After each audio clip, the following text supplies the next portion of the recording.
Hey Mike, did the site visit go much longer after I left? No, no. Yeah, it wasn't much longer than. Okay, so I turned around and saw you guys all standing there, and I was like, oh, I almost came back. I was like, are they going further? But you didn't like go across the river. No, no. We Oh, did go to. No, we didn't go across, but we went up where the bridge was going. You were there for okay. that. Was it, yeah, where like a little bit after like where the culvert was coming out, where that drainage was coming out of the backyards, and then Yeah, yeah, um, okay, so I didn't miss much then. It was just it looked like you guys were talking. yeah. We went up all the way before you came when you came to 95. Route Okay. 95 is where, and that's All where right, so the you did walk all the way down there, but yeah, that's where the bike path would bend to the right. If you're walking in that direction, bend to the right, and that's where the bridge goes and over then the it brook. goes over and And then yeah, so we didn't go. exciting. Yeah, yeah. So thank We, you for coming we, out. I just think it's easier to that we did it today because if we, when they come back in front of us in like 6, 7 months or whatever, it's just going to be so much easier. oh yeah, especially since DEP's there, so they get they get a feel of how the commission feels about everything too. Yeah, and that was good that at least you were there and that and it sounds like DEP is good, so that is great news. So, Yeah. all right. Well, anyway, I'm gonna do a couple of things, but thank you so much for coming. Yep. We got 3 minutes. We only got three of us. May not have a Oh, quorum tonight. No, I just saw Amanda's in. Yeah, Oh, but yeah, you're right. I thought I there's saw only Arthur. I Arthur haven't says seen he's coming, but if there was any discussion on some of the things, if anyone, I have to like double check my notes for him. If there was discussion last month that he hasn't brushed up on, he can't vote. So hopefully everyone just continued without discussion on like some of the big items. how about Bruce and Mike? Any word of it? Are they not coming? Bruce told me he's coming and Arthur said he's coming. I haven't heard from Mike Vivaldi. Jamie and Brian, neither of them could come. Okay. they can't come. Nope, Oh, not tonight. okay. Uh, if nobody else shows up, it's a quick meeting. Uh, Well, Arthur texted me earlier. He asked me some stuff, so I'm assuming that means he's coming. And okay. Bruce told me he was coming, but who knows? Things come up, like things come up last minute we can't control. Oh, I agree. Yeah. It's not like they're in-house.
29th extension until March of 2025.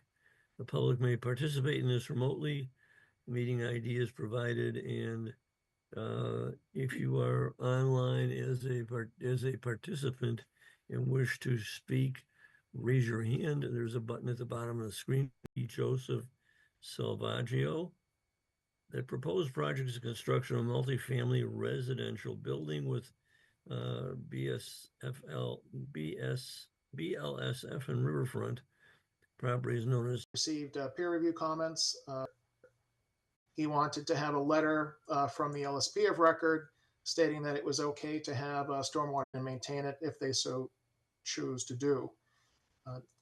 He also an as-built plan be prepared. I think that's one of his conditions of approval. An as-built plan be prepared. I think that's one of his conditions of approval. Normally, the commission will require an as-built plan on a project like this anyway in the order of conditions. But that's obviously very important for the project. Finally, the last item I wanted to just touch upon, your agent, Lucia Del Negro, also had a couple of questions after going through our stormwater report. And we addressed those questions as well in an email response not too long ago. So that having been said, Mr. Chairman, that's sort of the summary of the changes in the peer review process with Mr. Langley. I'm happy to pull up the plan set if any of the commission members have any additional questions. Thank you. the only, I didn't hear you mention the bed bottom inspections that he would like to see handled, or the witnessing to the test pits. The test pits have been dug already? So the test pits for this project were not necessary because we had because there was an LSP involved in the project because of some concerns about contamination of the soil. We had a lot of information in the file relative to borings and monitoring wells that were installed. And so we had access to really good data for soils and for depth to groundwater, that sort of thing. That information is included in our stormwater report, the information that we used to design the system. So if there are any needs for test pits, it sounds like Mr. Langley wants to be part of that process, but I don't expect that we will need to do any additional test pits for relative to the underground stormwater management area.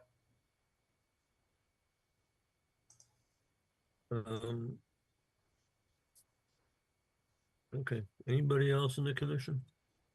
Just through the chair, just a couple of questions. One is on the construction details for your pavement structure. You're not telling us what the pavement thicknesses are. You're identifying a top course and a binder course, but you're not saying what the depths are, what the thicknesses are. I don't know if that's following city standard, but it doesn't specify what it is. Okay, I know our detail sheet does have a couple of pavement details. Is it okay to share my screen, Mr. Chairman? Sure. Yes. Let's see here. Hold on just a second.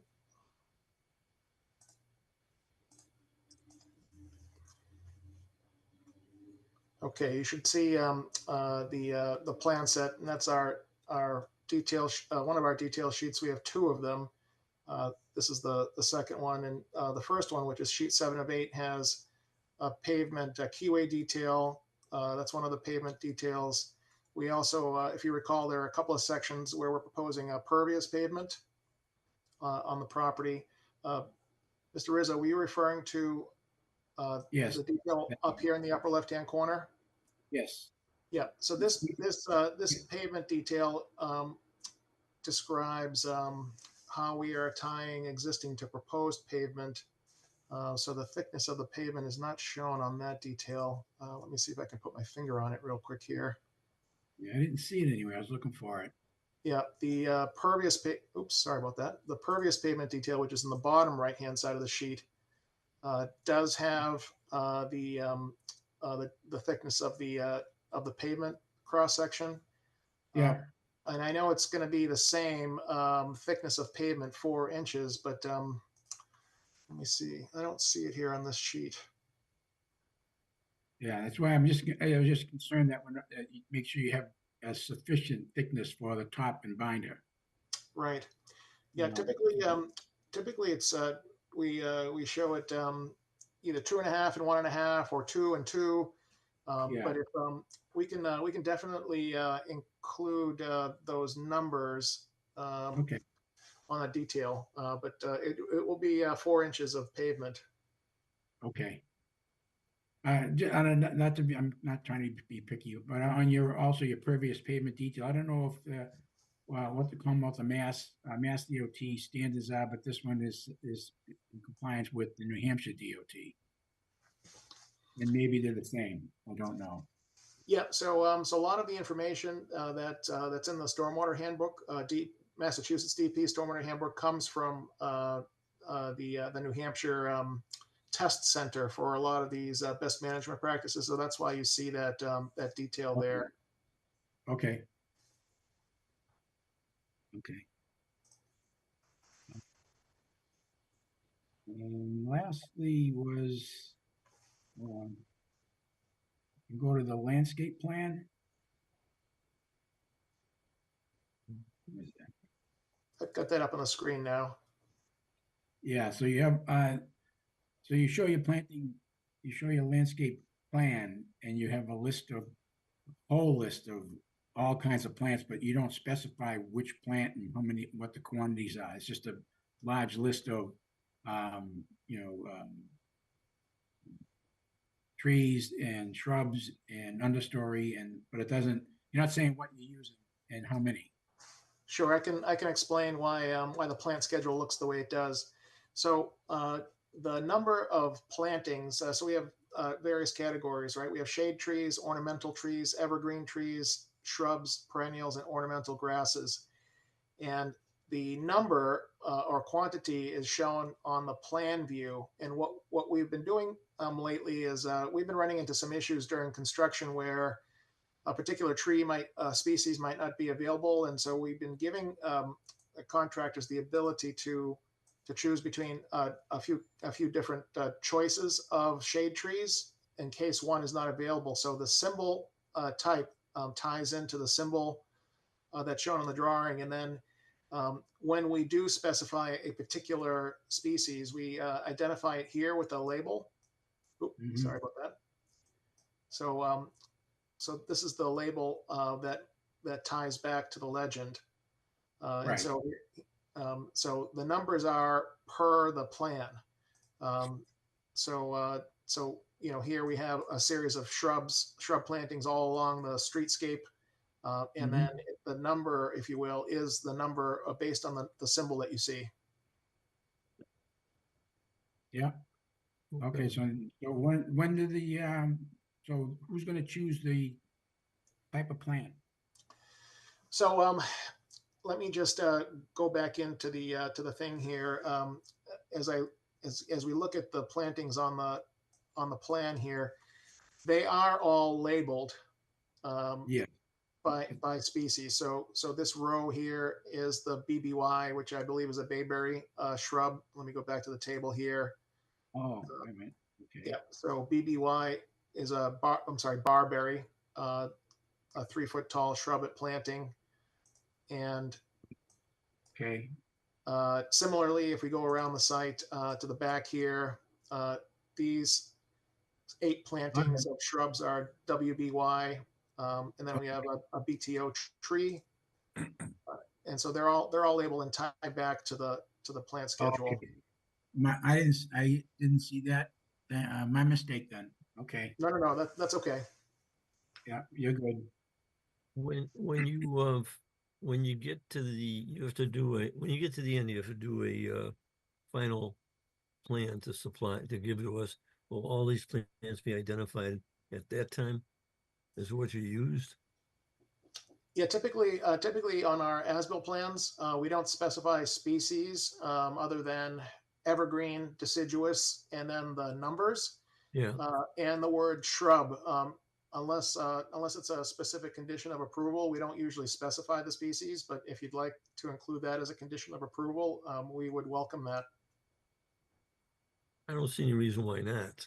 Uh, just because either that or limit the amount of plants listed. Yep. Yeah, we're happy to it'll just what I'll do in this case is I'll just let the property owner know when the time comes.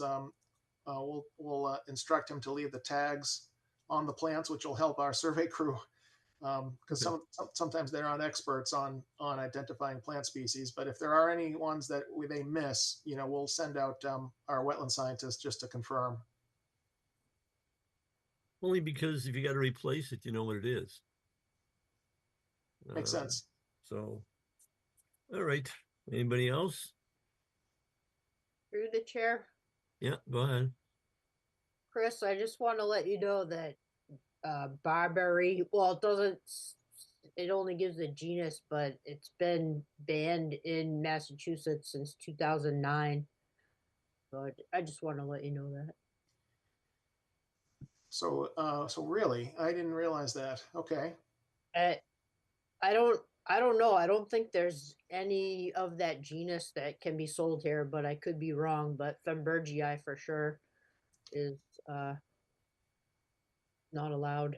But there could be some form of the genus that is, but I doubt it.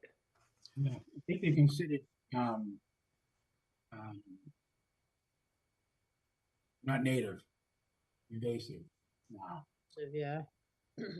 So Commissioner Green, is that what you're suggesting, that it's on the bad list, if you will, the invasive species list? Yeah, it's on the invasive species. Okay. All right. If that's the case, and we can't prove to you that this particular species, the Berberis, here's the Latin name here, is not native.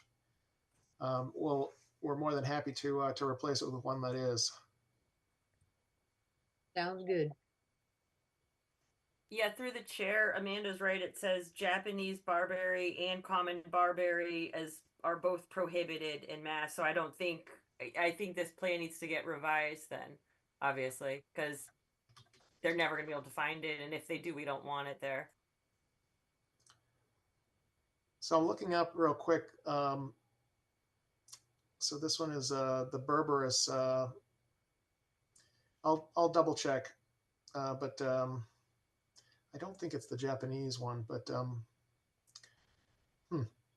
okay, Yeah, let us know. okay. If as you go through this plan to change things, just keep Lucia alerted to it so we can keep up. Okay. Okay, we'll do.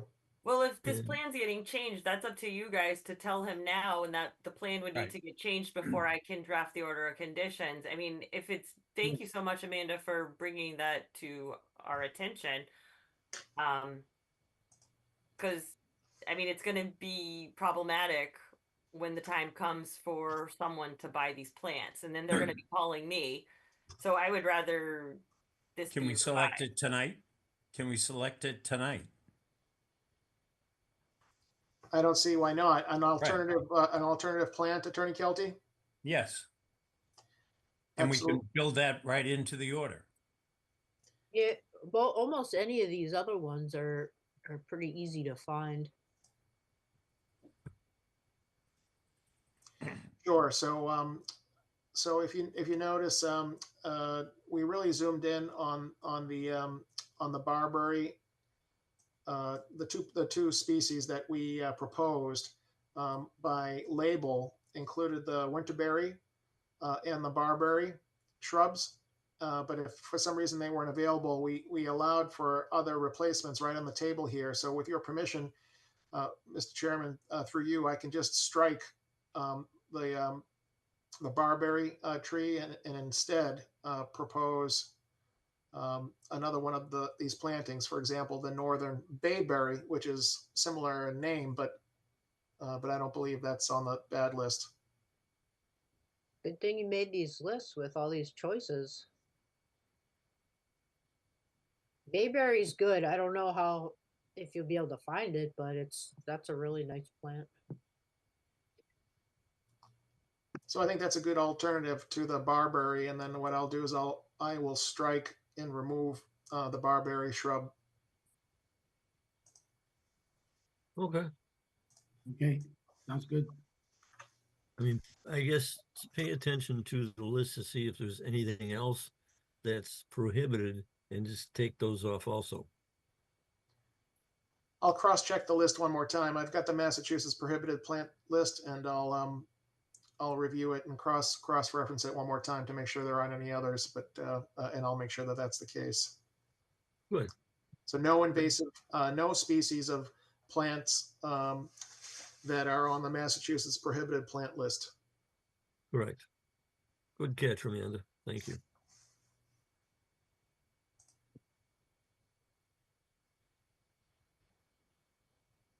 Well, if you could, Chris, if you're gonna make that change, could you select the pavement thickness on your detail? Absolutely. Okay.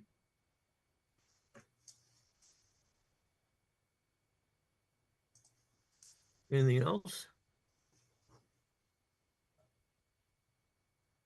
Just had a question about the green roof. The famous green roof. Sure. There is no green roof proposed. In the stormwater report, this is one of the questions that that Lucia asked about. In our discussion of the redevelopment checklist, much of it is boilerplate from DEP. And that section that describes and lists the green roof is just a list. It's figure 5.1 on page 26 of our stormwater report, and it's simply a menu of strategies to reduce runoff or peak flow or increase recharge. It's part of that boilerplate redevelopment checklist. Our project utilizes several of the strategies on that menu, including reducing impervious surfaces, installing pervious pavement, and installing additional structural BMPs, namely the underground stormwater management system that's designed to infiltrate the roof runoff. But a green roof is not part of it. It was just in that boilerplate list. Okay. Thank you. Anybody else?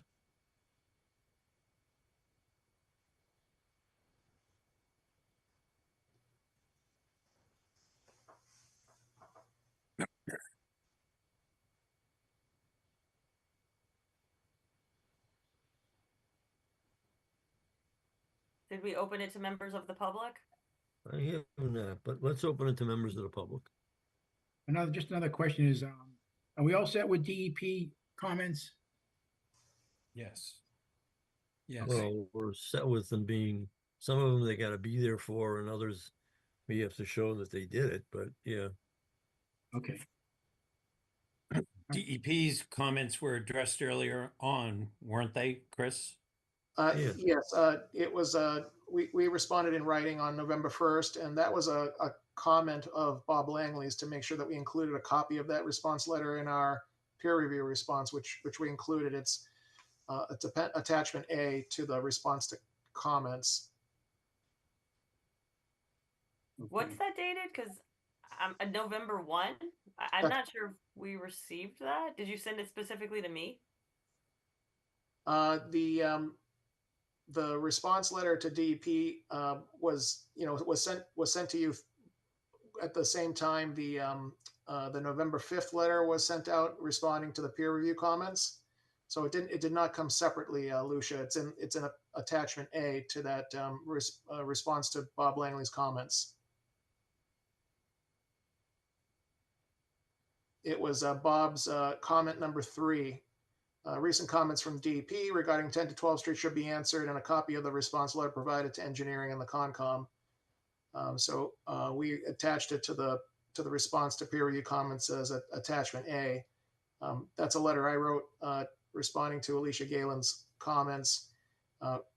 It sounded to me that the nature of her comments were such that it led me to believe that she didn't see the page on the plan set where our compensatory storage calculations were, and and then she couldn't find the redevelopment checklist, but it's, clearly it's a huge section in our stormwater report. Maybe she didn't have a copy of our stormwater report. That sometimes happens.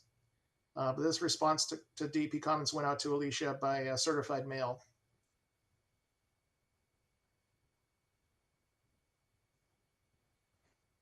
You said Lucia got a copy also? Yes, you all did, because it was attached to the response letter to Bob Langley's comments.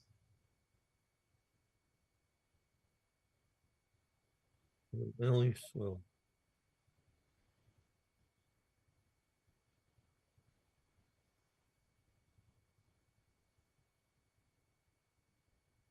I can pull it up, Mr. Chairman, if you want me to go through each one of the comments and our responses. why don't we do that? Sure.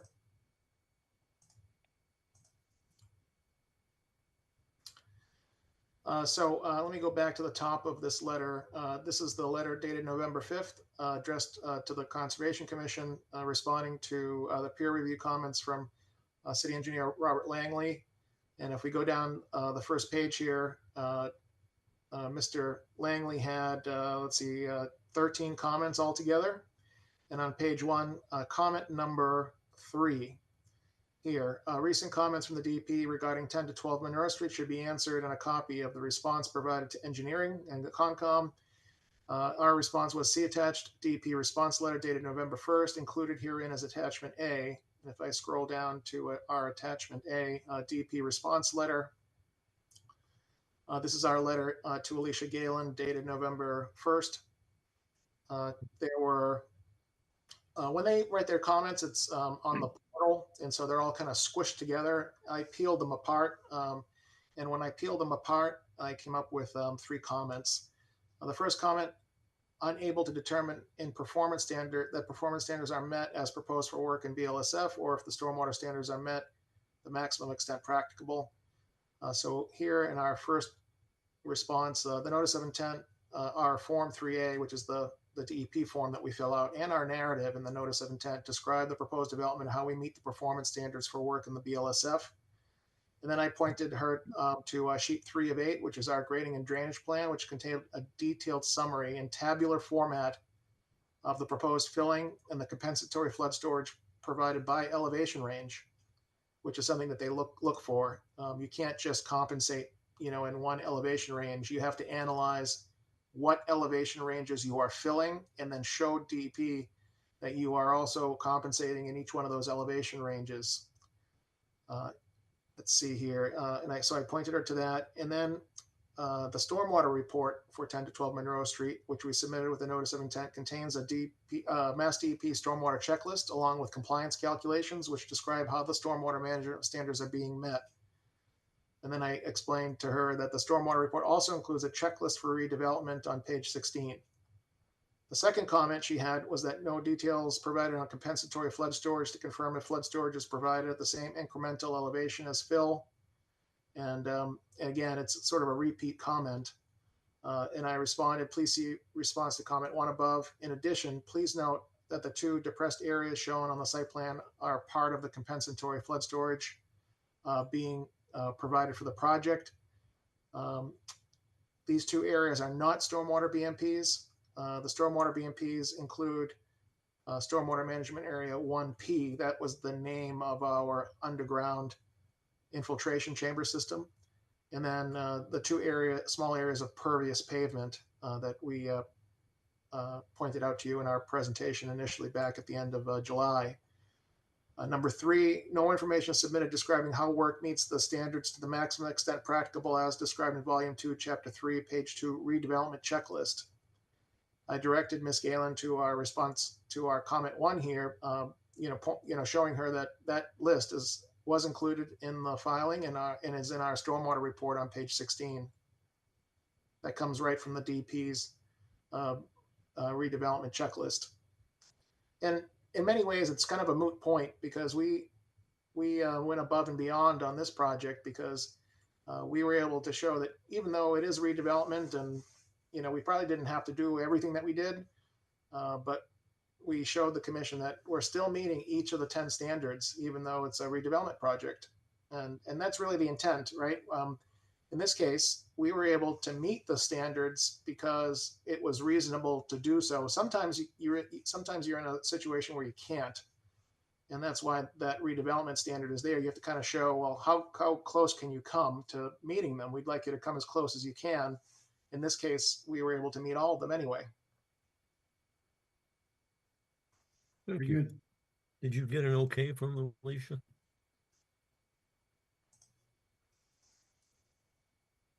Did you get a response from them? It's unusual to get another response from DP. Okay. All right. Is this still open to the public? It's open to the public. Anybody in public want to say anything, raise your hand. I don't see any hands. I move to close the public hearing. Do I hear a second? Second, Roll call? Yep, that motion was made to close by Mr. Athis, seconded by Ms. Green. Roll call, Chairman Lazaris, Yes. Vice Chairman Rizzo, Yes. Commissioner Green, yes. Commissioner Comack, Yes. and Commissioner Athis. Yes. All right, so that's it. Who's here, right? 5-0. No one else came in? Nope. If they did, they're invisible. Thank you.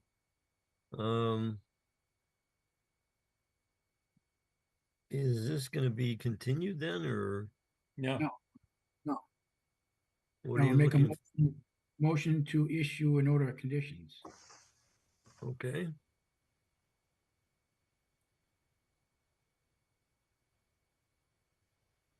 Need a motion in order to Second. issue an order of conditions. I want to include the 8 items that are in Bob Langley's letter of November 12, which is yesterday.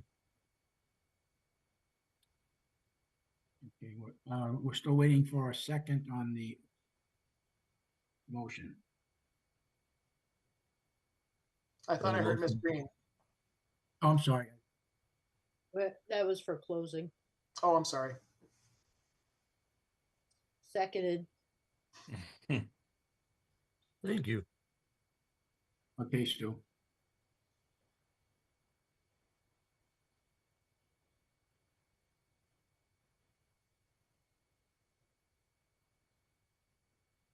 All right, so is it just a standard 1 through 50 in the DPS conditions, or did you want to also add the once the treatment train is online, reports are due on October 31? Or any Yes. other conditions? I don't have any special conditions except DPS memo, all of Bob's conditions as well as the generic treatment train. Right, Bob's conditions, because is there an AUL on this site? Yes, there is. Okay, so Bob's letter with his conditions and what we just brought up about making some changes to the some of the details on drawings. And then So you were striking the barberry. Was it the barberry? It was the barberry. And then Mike, you said something else, and I was going to go back in the minutes. You said when you're striking that out, can you do this to the plan too? And Mr. Yeah. Scribe said yes. What did you ask him to do to the plan? identify the depths of the pavement structure, the top course and the intermediate or binder. So that's on a different sheet then, right? Yeah. It's in the construction details, yeah. Yeah, it's And gonna the be on sheet construction 7 of detail? 8. No. So do we know, Chris, what we're gonna use? You're gonna use 2/2, or is it gonna be, you I'm wouldn't gonna want show to, it as I'm gonna show it as 2.5 and 1.5. okay. Okay. That's good. Over your gravel base. That's correct. It's And I'll usually I'll specify the thickness of the gravel base as well. Okay. Okay. All right, so that motion was made to issue a standard order 1 through 50, with the conditions, all DPS conditions, the treatment train condition, annual reports are due on October 31. And this is to be held until plans are revised, the plant list, as well as the depth of the construction detail. That was made by Mr. Rizzo, seconded by Ms. Green. Roll call, Chairman Lazaris, Yes. Vice Chairman Rizzo, Yes, Commissioner Green, Yes. Commissioner Comack, Yes. and Commissioner Athos. Yes. All right, so that's adopted unanimously. Thank you very much, everyone. Thank thank you. you, Chris. Item 2. Continue public hearing on a notice of intent submitted by Hayes Engineering, care of Peter Ugrin for Atlantic Coast Home, and care of Michael Becker. Owner is Hardy and Monroe LLC. Michael Becker, manager. Proposed work is the construction of a commercial condominium with associated parking, utilities, and landscaping. The property is known as 0 Hardy Street, map 85, lot 1, Peabody, Mass. We started talking about this on February 7, 2024. Jack, is this your baby? Michael Becker, who wants to talk about it? Well, Peter Ogren's in the audience, and I keep trying to promote him to panelists, and I'm not sure what's going on. So, I don't. Oh, it sounds like he's rejoining, and I don't know if Jack's the attorney, so that would be up to Jack to tell you. Jack is the attorney. Yes, but I don't know if Peter has an closeout letter or anything, Peter? Yes. Peter has a presentation, and my understanding is he has what he needs to make said presentation. Well, he's online, I guess. He says to unmute himself.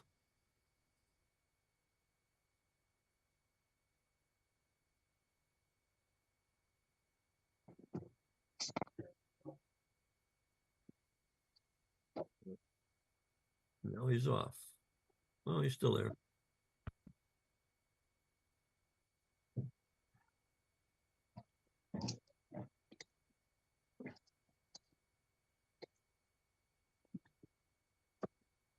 What's that, cheese? That's what I say. Pardon my 2-year-old. No, it's fine. Well, at least it's entertaining while we wait for Peter to log in. Give her exposure to the real world here. Sure. Fiona, I'm on with the Peabody Conservation Commission. You want to say hello? Hello. How old are you? 2. Okay. Well, I'm not sure where Peter went. Jack, do you have a presentation or? No, I she do was not. on I here. didn't see the closeout letter. Yep, someone named Joe Grillo is raising his hand. Do you guys know who that is? no. Okay, well, they'll have to. Want to unless come that's- back to it? Do you think Joe Grillo might work for Hayes? I'm gonna unmute this person. Hello, can everyone hear me? Yes. I do work for Hayes. I have the PDF and the presentation ready for Peter. I didn't right, I'm gonna particularly promote work you. on the project, but I can share all this and hopefully Peter gets on and can describe the project better. I'm gonna All right. promote you, okay? Hold on one second. Yep.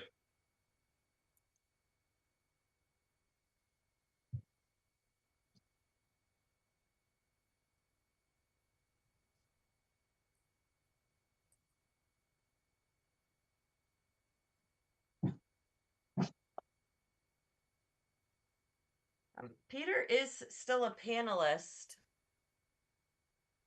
All right, Joe, before you begin, state your name and address, please.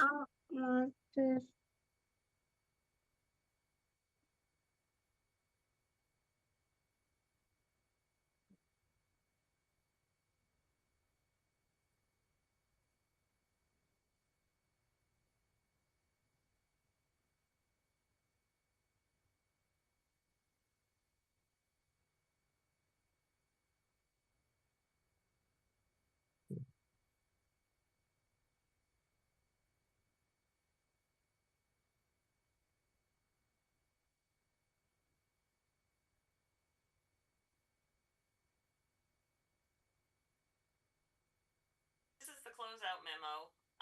Or actually, there's another memo today's date. There's a different memo that says that Bill Stansfield has nothing further. But could one of you guys like call Peter because he is on here? I've requested him to unmute and he hasn't. If we can't just like sit on this for like 10 minutes, we got to move on to the next one and come back to it. If there's something going on. Joe, do we want to just swing back?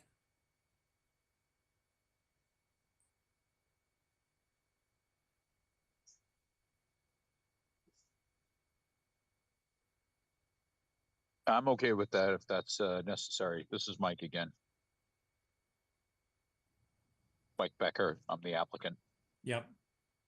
All right, let's swing back and get Joe on line at the time or somebody. I apologize for the technical difficulties. That's all right. It happens to all of us. Moving on to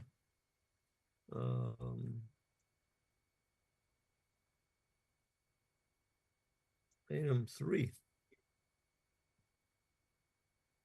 Continued public hearing on a notice of intent submitted by attorney John R. Kelty for Josephine Cook, the owner. Proposed work is the construction of a single-family house with associated utilities, grading, and driveway. The property is known as 29 Glendale, also 25 Glendale Ave, map 120, lot 27. Peabody. John Kelty for the applicant. I did send a letter via email asking that this matter be continued to your December meeting in as much as the October meeting of the ZBA, there was no quorum. So they did not act on any of the matters before them, and they will take them up next Monday. So I've asked this matter be continued to December 11th. Get a motion to continue, please. I move to continue. Second, Seconded. roll call. Motion to continue made by Mr. Athis, seconded by Ms. Green. Roll call, Chairman Lazaris. Yes. Vice Chairman Rizzo. Yes. Commissioner Green. Yes. Commissioner Komack. Yes. And Commissioner Athis. Yes. All right, so the item is continued to our December, I believe it's 11th meeting. Thank you. Thank you, Jack. I'm gonna go on to extension request. We'll come back, but this one should be relatively quick. Request for an extension permit on DEP file number 55901. Request is made by Lucia Del Negro on behalf of the Department of Public Services. Will Pollitt's director. Property is known as Crystal Lake, Eltonwood Pond, Mill Pond, Sydney's Pond, Bartholomew Pond, Devil's Dishful Pond, Upper and Lower Spring Pond, Fountain Pond, Winona Pond, and Sontag Lake. Various maps and various lots. It's a universal order for Peabody Lakes and Ponds for hydro raking, mechanical harvesting. It does expire on February 7 of 2025. I can talk to this a little bit. The initial development of this combined file was that DEP wants, I think it was $65 a pond to file for each time you want to do any hydro raking or maintenance. And so my recommendation was do one and save all the money, which at the time the Director of Public Services agreed to, and so that's where we came up with this. So we need a motion to extend it. I move to extend the permit number 55-901. Second. And could I thank you both, but could I ask, we have in the past on projects like this, we have given 3-year extensions. Would you guys be willing to extend this 3 years so that Yes. That would be awesome. Does everyone agree? 3 years is great. Yes. Everybody's okay with that? So if you're not, just tell me when I do the roll call. So that was made by Mr. Athis, seconded by Mr. Komack. It would be extending it to February 7th, 2028. Roll call, Chairman Lazares, Yes. Vice Chairman Rizzo, Yes. Commissioner Green,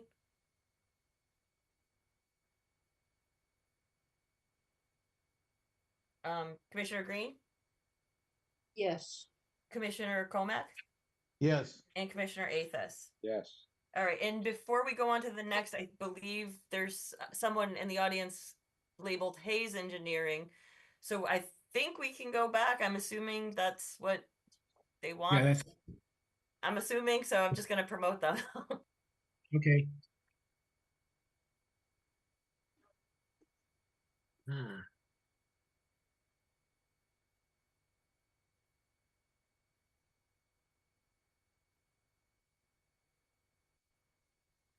Whoever you are from whoever you are from Hayes Engineering, please state your name and address for the record. It's Peter over Hayes Engineering. Can you hear me now? Yes. Okay, I switched to another computer. I don't know what's wrong with that computer, but anyway. So Joe, could you put up the comment list?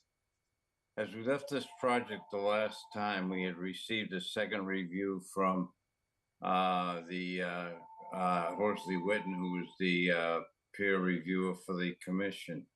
It looked like an awful lot of information, but in fact, it was just a regurgitation of what had come prior. There were only a few items on the list that really needed any addressing, and they are as follows on the list in front of you.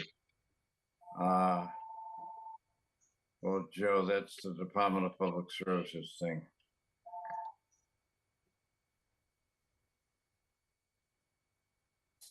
There, yeah, there we go. The items that I thought needed addressing were items 2 on this list. She was not clear on what areas we intended to landscape, so we agreed to shade the areas that we did to define the areas that we were going to landscape, and we would include a requirement. We would accept the requirement in the order of conditions that for a minimum amount of landscaped area, which was her concern, and I believe we put a note on the plan to that effect. She was concerned that there wasn't any office space proposed at the garage elevation because it could be subject to flooding, and the applicant is aware of that, and he does not intend to have any office space there, only trucks and some storage, and the storage would be above the floodplain elevation. The Department of Public Services sent what I believe you refer to as a closeout letter indicating that the stormwater mitigation we're proposing was adequate. Those 3 items we need to respond to. And then item number 9, it was just an acknowledgement that the doors couldn't be watertight. They needed to allow the water to flow in, although it is in the very extremes of the floodplain from 19.2 to 19.5. And the last thing was the applicant needed to should agree with the order conditions to provide an as-built plan, which I think in the last discussion we agreed that that would be required in this case. As far as the standards are concerned,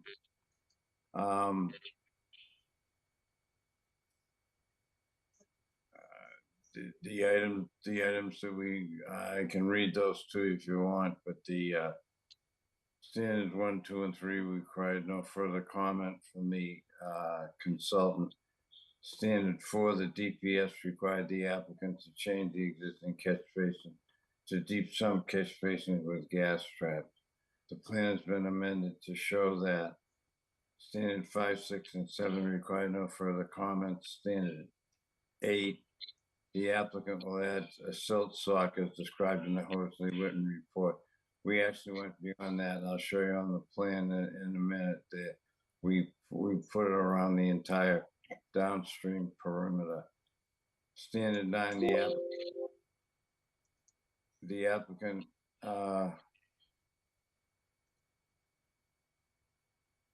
is aware of the requirements under the long-term pollution protection plan he's on now, he can speak to that. In standard 10, the applicant should sign the long-term prevention plan requirement that there be no illicit discharges, which there are none planned. The only discharge we expect from this, it's not a manufacturing site. We only expect normal sewage from human occupancy. So now if we could switch to the plan, Joe. Here's the plan. You can see the shaded areas which we propose to put landscape in. We did not provide a specific landscape plan. I think that this is an industrial building and probably some low type, Packer standard type landscape is all one would want to put there. As far as the erosion control suggested by the Hosty Witten report, we've shown it going around the entire perimeter. Now I'm aware that you're going to have to move it to allow trucks and access for construction equipment, but that I thought it was better to have the whole thing done than to have just a corner as suggested in the Hosty Witten report. We can move it anytime we want to access it. I think that pretty well describes what we've done, and I hope we're ready now to have you vote on this and give us an order of conditions.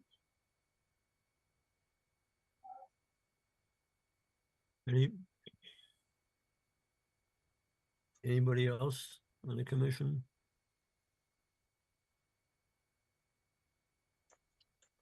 There was a question about, I understand it was, are you banking flood storage? Oh, no, that I had argued that there were two things here that when I submitted the application, I had said that we had removed a lot of stuff in the floodplain up to the, I don't know what grade it was. I think if you look in the Hosty Witten report, they had a sketch from our plan. They had some very high flood we did across the street. And I indicated that a lot of that was in that area and that we should be able to use it for flood storage because it was part of the same project. The department asked that we confirm that, but we didn't do that because we had the building because Hosty Witten agreed that the proper floodplain elevation here is, I believe it was 19.3. If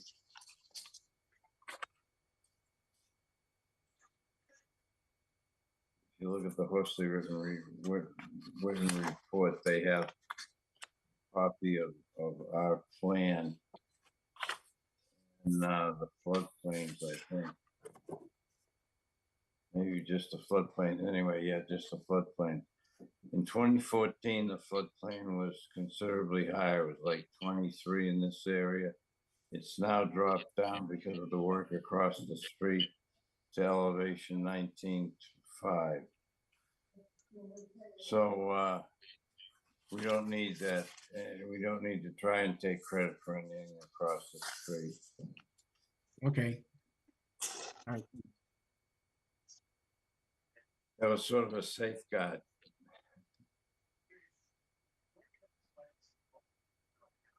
Anybody else?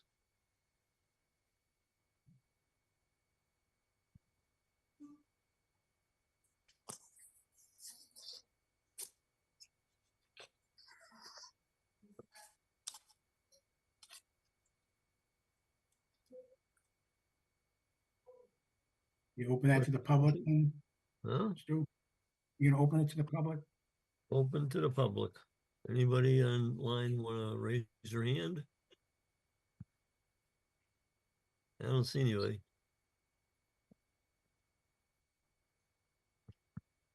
We're not attracting the crowds we used to. I don't understand.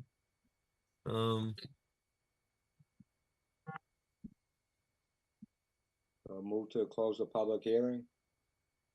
Second. Roll call. All right, motion to close was made by Mr. Athos, seconded by Mr. Comack. Roll call, Chairman Lazares, Yes. Vice Chairman Rizzo, Yes. Commissioner Green, Yes. Commissioner Comack, Yes. and Yes. Commissioner Athos. Yes. All right, so it's closed 5-0. And commissioners, I apologize for the trouble. I'm on a iPad now. I was on my laptop and I tested the microphone and said it was working, but it didn't seem to work. So I apologize. It's okay. Don't do it again. Thank you. Happy Thanksgiving to all of you. We get a motion.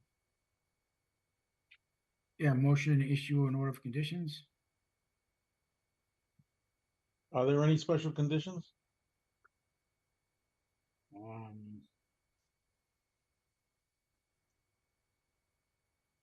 There's no, the site's a clean site, right? There's nothing, No, there needs to be an AUL on it. It was not part of the original AUL. That's why we don't want to do any digging. I'm surprised they're doing the amount of digging they are next door because the contaminations are severe here. And it costs a fortune to take the material out. So we're going to accept an AUL that will have no human occupancy. We're not going to dig in the dirt, only through the utility. And I believe the client is on. I think he's been in contact with DEP about an AUL. Have you not? Hello? okay. So I know we just closed the hearing. We're want to issue order conditions, but is this something we need to wait for an AUL to be on this project? No, we have to work this out with the client got a letter from the DEP after he submitted his preliminary report, and he has to work it out with them. Okay. The AUL needs to be, initially I had thought, I sort of explained this last time. We had worked on the site across the street, and initially I had thought all three of these properties were part of the AUL. This was not, but the contamination was found to be the same. So I think an AUL is going to work here, and I think we just got to work it out. Isn't the client still on? I'm still here. Yeah, okay. Have you talked to the DEP about it? We talked to our LSP about it and he's working on it.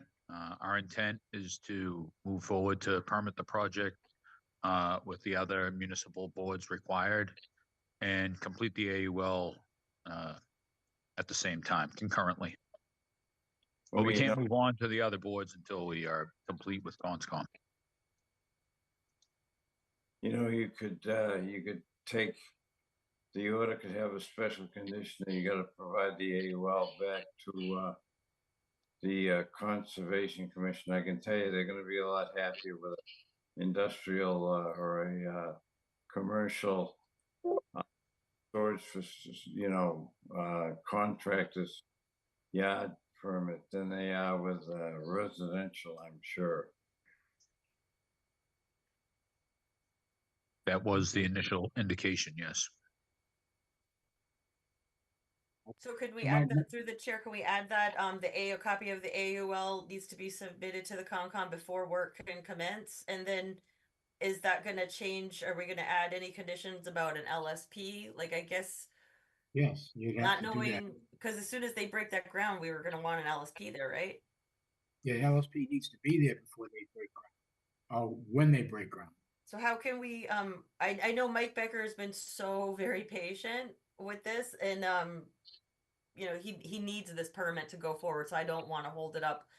I have 51, a copy of the AUL submitted before work commences, and then I don't know, like, if we want to add another condition about the LSP, or if the LSP is going to be in the AUL, but I don't think it's going to be. The AUL is just going to say what they can and can't do and where it is, where's the contamination. So if you guys want an LSP on site, you got to add that condition now.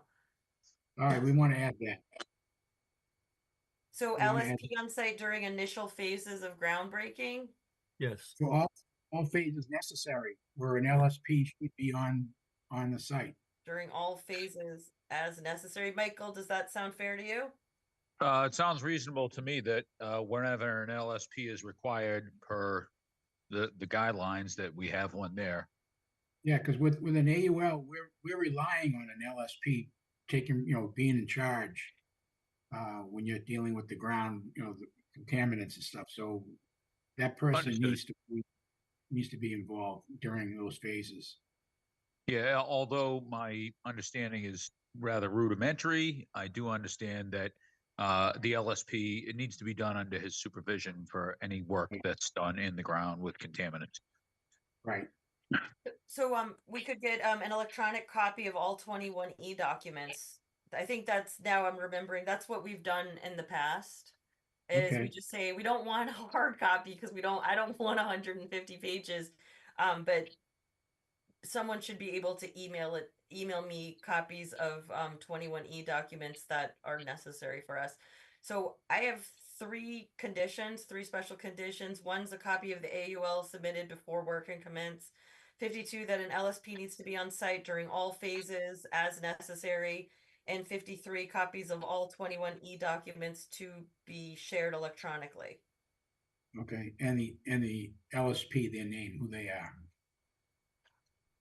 Oh yeah, I mean at some point they'll Right. like, once, I'm assuming they're going to probably be the person who's drafting the AUL, but although I don't really know, I'm assuming that's who drafts it. Okay. Very good. All right, so I don't think anyone actually made that motion. We just started talking. So does anyone want to make a motion for those conditions in a second? I will. So moved. I second. All Roll right. call. So the motion, one order of conditions 1 through 50 with the three 321E conditions made by Mr. Rizzo, seconded by Mr. Athos. Roll call. Chairman Lazaris, Yes. Vice Chairman Rizzo, Yes. Commissioner Green, Yes. Commissioner Komack, Yes. and Commissioner Athos. Yes. All right, so that passes 5-0. Thank you very much. Thank you. Thank you. Very good. Good night now. Are we on certificates of compliance now? Items 5, is that where I'm at? Yes. I think so. Request for a partial certificate of compliance made by Albert Mantilla III, owner, on DEP file 55913. Project is the construction of a single-family house, associated appurtenances within riverfront BBW buffer and FEMA floodplain. The address is known as 211 Linfield Street, map 100, lot 106D, Peabody, Mass. Order of conditions expires 9/26/2025. We first started meeting on this on November 13th of this year.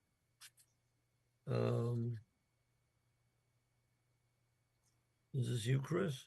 It is, Mr. Chairman. Thank you. I'm covering for Thorson Akerley, one of our wetland scientists.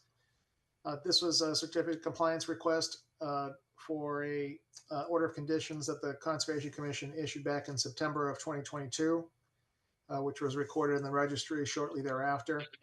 And what we've done since the project has been constructed, we reviewed the post-construction conditions back in October prior to submitting this request for certificate of compliance. All of the exposed soils in the restoration area have been loamed and seeded. In the most recent photos we received from the property owner today, grass is growing on just about all of the areas of the yard. The equipment that was previously stored on the property that you may recall has been removed. And then there were some buffer zone plantings that were proposed, and we were able to confirm that most of them were confirmed to be alive and healthy during our final site inspection. 14 out of the 19 proposed native plantings. And then a stone retaining wall, a privacy fence that were not depicted on the approved plan were installed in the backyard just to separate the new residential dwelling from the lower backyard area. Thor, after visiting the site, said he thought it looked pretty good in the backyard. It's my understanding also that Lucia was able to get eyes on the property. So I'll leave it at that right now. I'm curious to see also what Lucia thinks of the current conditions, but we're here hoping to secure hopefully a full certificate of compliance. But I'll turn it back over to you, Mr. Chairman. Thank you. I guess the question, the only question I see is trees that were endangered or needed to be removed. Have those been done? So my understanding is that there are some trees in the backyard that have been identified that are potentially dangerous. I think Lucia had asked the property owner to identify them. We have not confirmed, the health of those trees, other than looking at them. Thor looked at them in the recent photographs. They look like they're in rough shape, but we haven't confirmed that 100%. So I think it was in an email I received from Thor just recently that it was suggested by Lucia that maybe we can discuss removing those trees under the current order of conditions.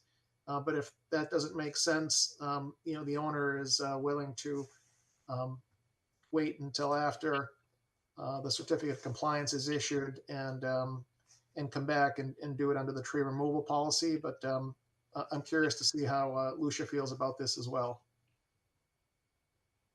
Okay. Through the chair, I have a question. So this is, right now you're seeking, what is this, a partial certificate? Now, are you looking to get a certificate of occupancy also?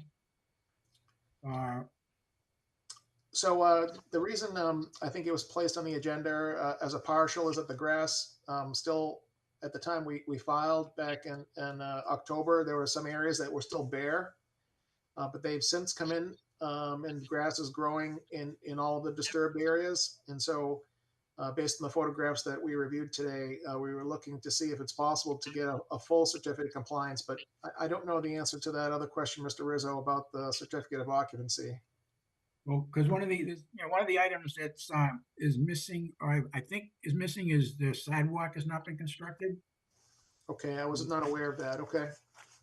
So I'd be a little leery to give a full certificate for this, mostly because, so often when we issue partial certificates, we never hear from the person again. And then 10 years down the road, when they're trying to sell it, they never got a final certificate. Yet this is a project that looks like maybe there's a sidewalk involved that's not built yet.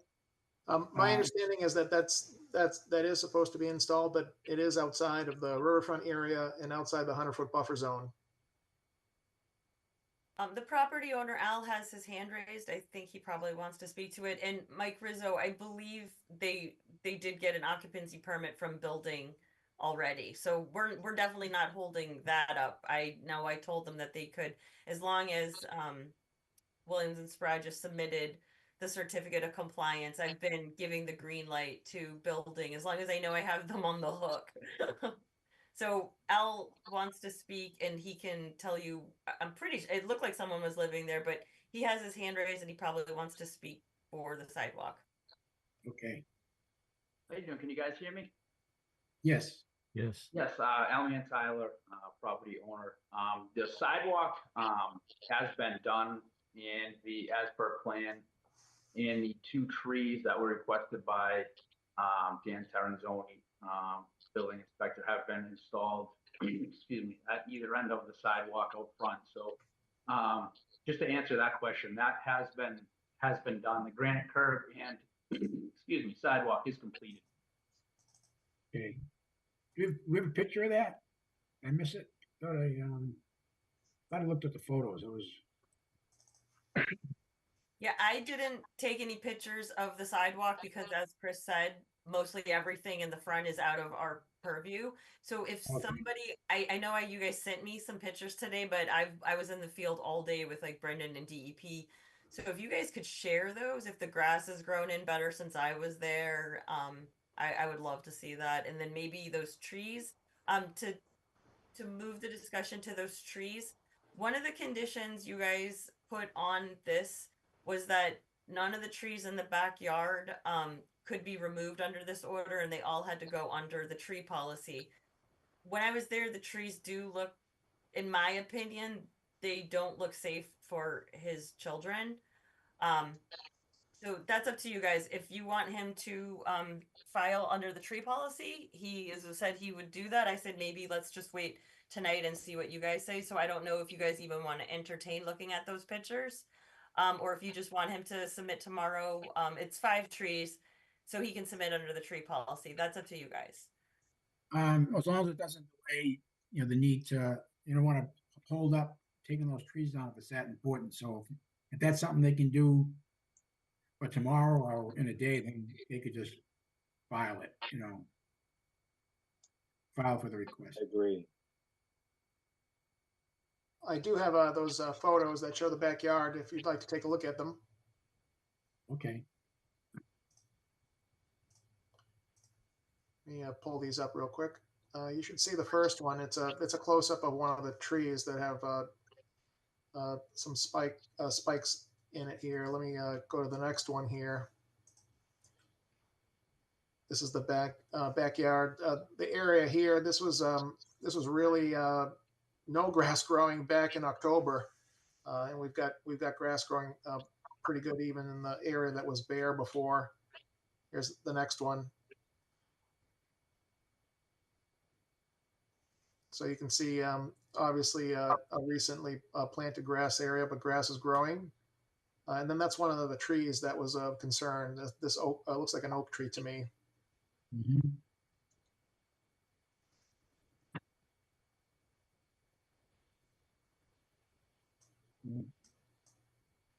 It's pretty diseased, at least on the outside there. So that's the last picture. There were 5 that we received today from Mr. Mantillo.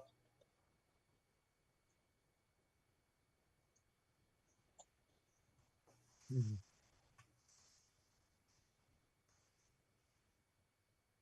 Yeah, I'm okay to do it any way you feel is best, Lucia.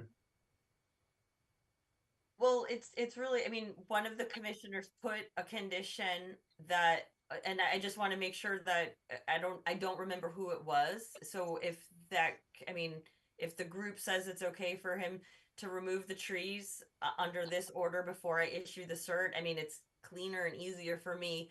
So just to reiterate, the trees that he wants to remove, none of them are in the are on the riverfront side of the fence. They're all in the fenced in portion of the yard. And then there's one just on the other side of the fence between the shed and the fence. Those are probably in my pictures, which I don't think you can like zoom in on them.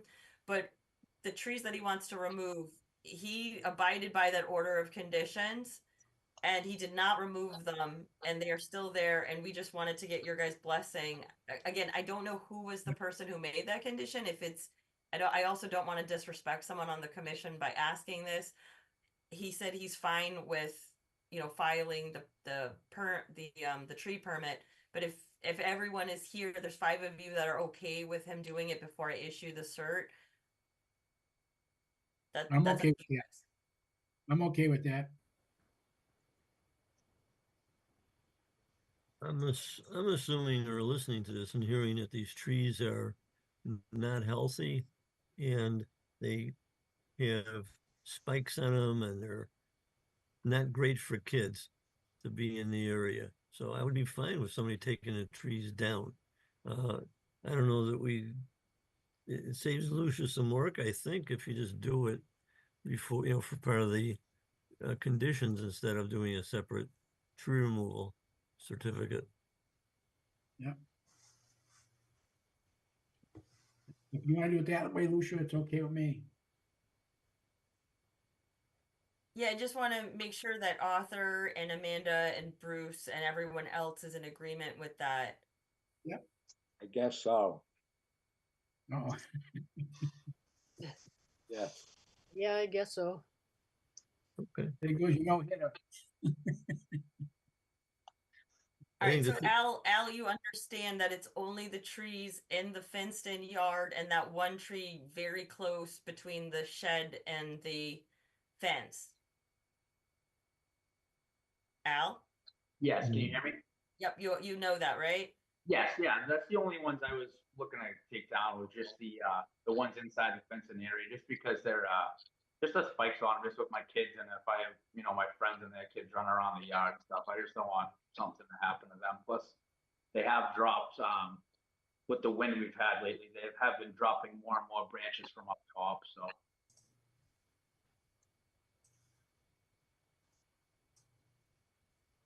Okay, do we get a motion then? Yep. I'll make a motion to issue, oh, we're gonna still do the partial then?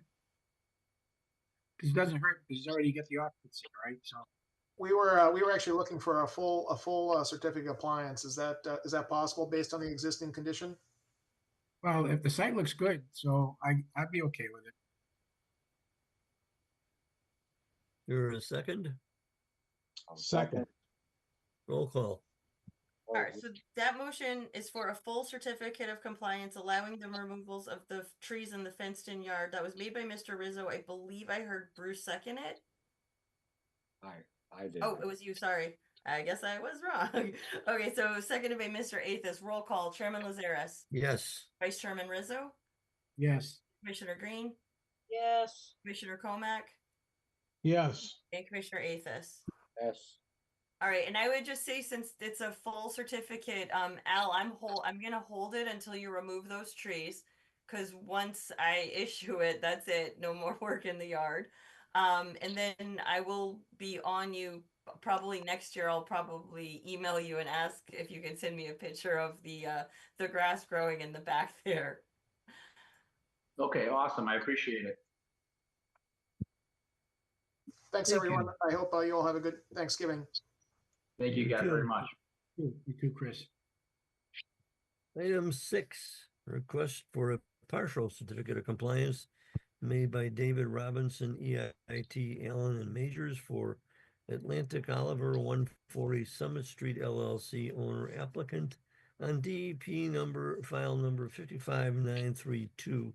Project is a construction of an addition to a building encompassing 82,760 square feet to the west side of an existing building. The existing detention basin was to be enlarged to accommodate an increase of impervious surface, and riverfront enhancement was proposed. The address is known as 140 Summit Street, map 93, lot 8. The order of conditions currently expires 2/27/27. We first started looking at this today. Who is here to present? David? Yep, I'm here.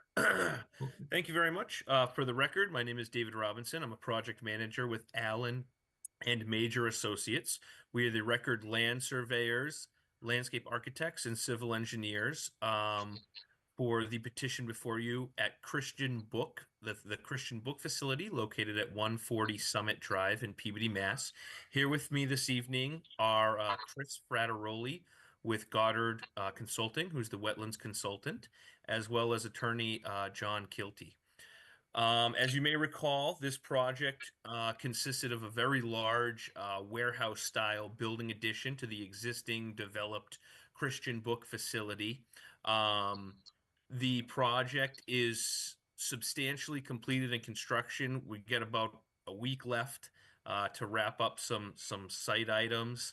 The building has been constructed. The existing basin near Summit Street has been expanded per the approved plans and the notice of intent.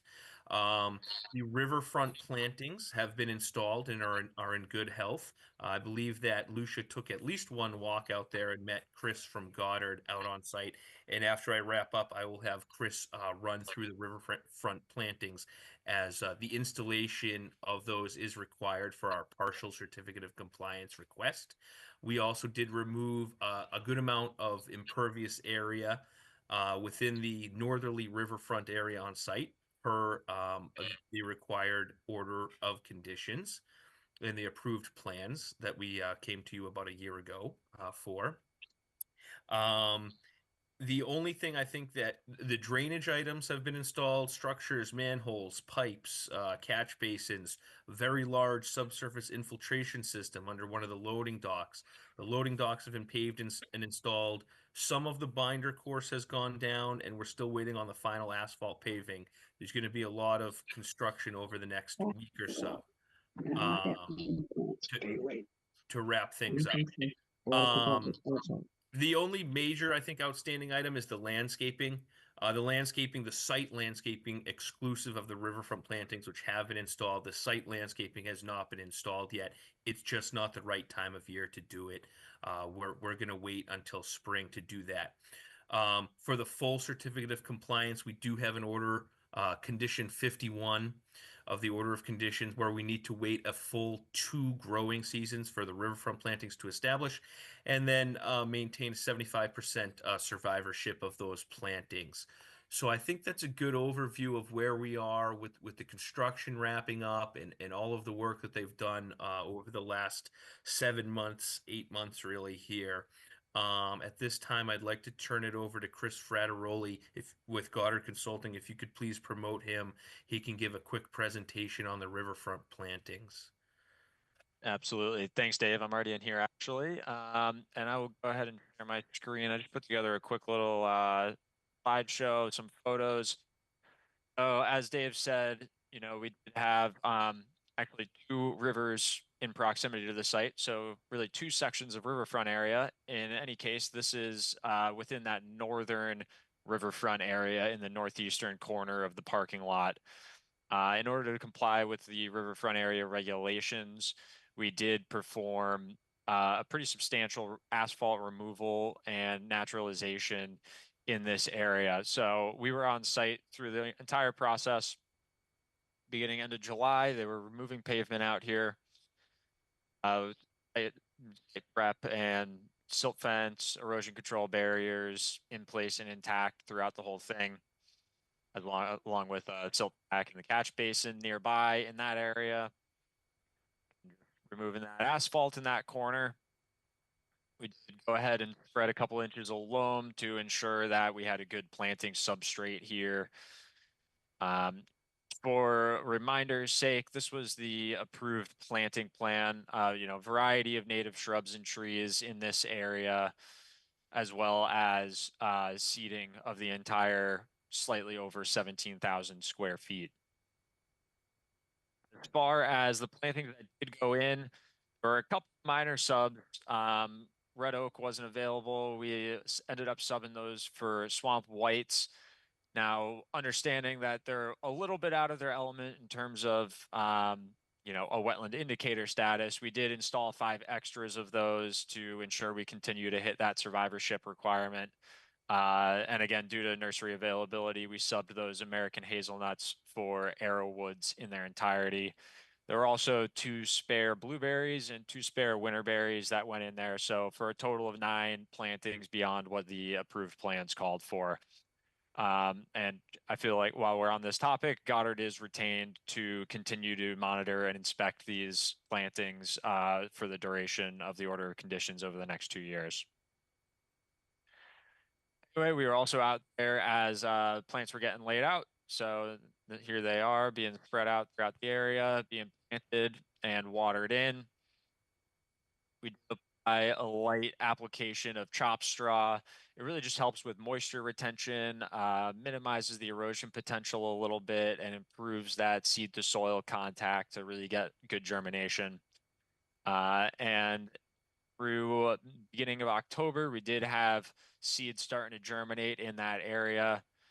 And just from a couple of days ago, I did get some photos from the contractor who sent these along just to confirm that grass is growing in. We're a little late in the season, but I have no concerns that this will come in full well in the spring.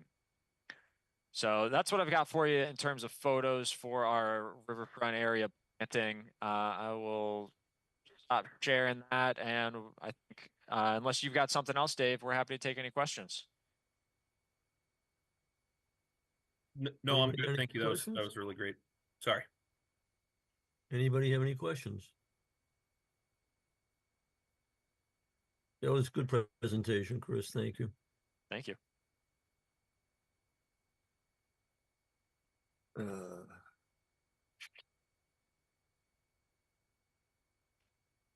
Anybody, we can open this to the public? I don't see any hands raised. Need a motion to close the public hearing?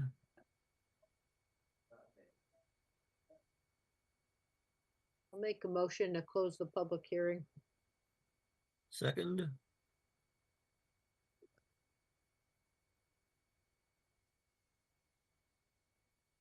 I'm not Anybody sure if we wants- need to close it because it's not really a public hearing, but I'm gonna, I don't think we did for the one before, but I will, I don't think we need to because technically we're in a public hearing, but this isn't a public hearing. But if you guys want to someone second that. say it again. We're in a public hearing, but this item technically isn't like a public hearing, if that makes any sense. Like the NOIs, abutters need to be notified, a legal ad. But anyway, why don't we just carry on? It was made, a motion was made to close by Amanda, seconded by. I'll second that. All right, do we have a motion for a partial certificate? Yeah, I'll make a motion to issue a partial certificate of compliance on the DEP file number 55-932.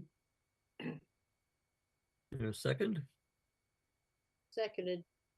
roll call. All right, so a motion for a partial certificate made by Mr. Rizzo, seconded by Ms. Green. Roll call. Chairman Lazares. Yes. Vice Chairman Rizzo. Yes. Commissioner Green. Yes. Commissioner Comack.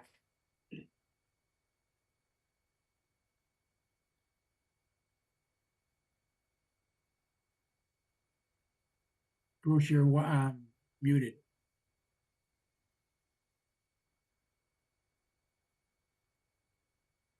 Bruce,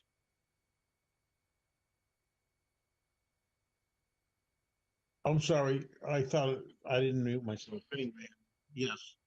And Commissioner Athos. Yes. All right, 5-0. I had to mute you, sorry, because I could hear people talking.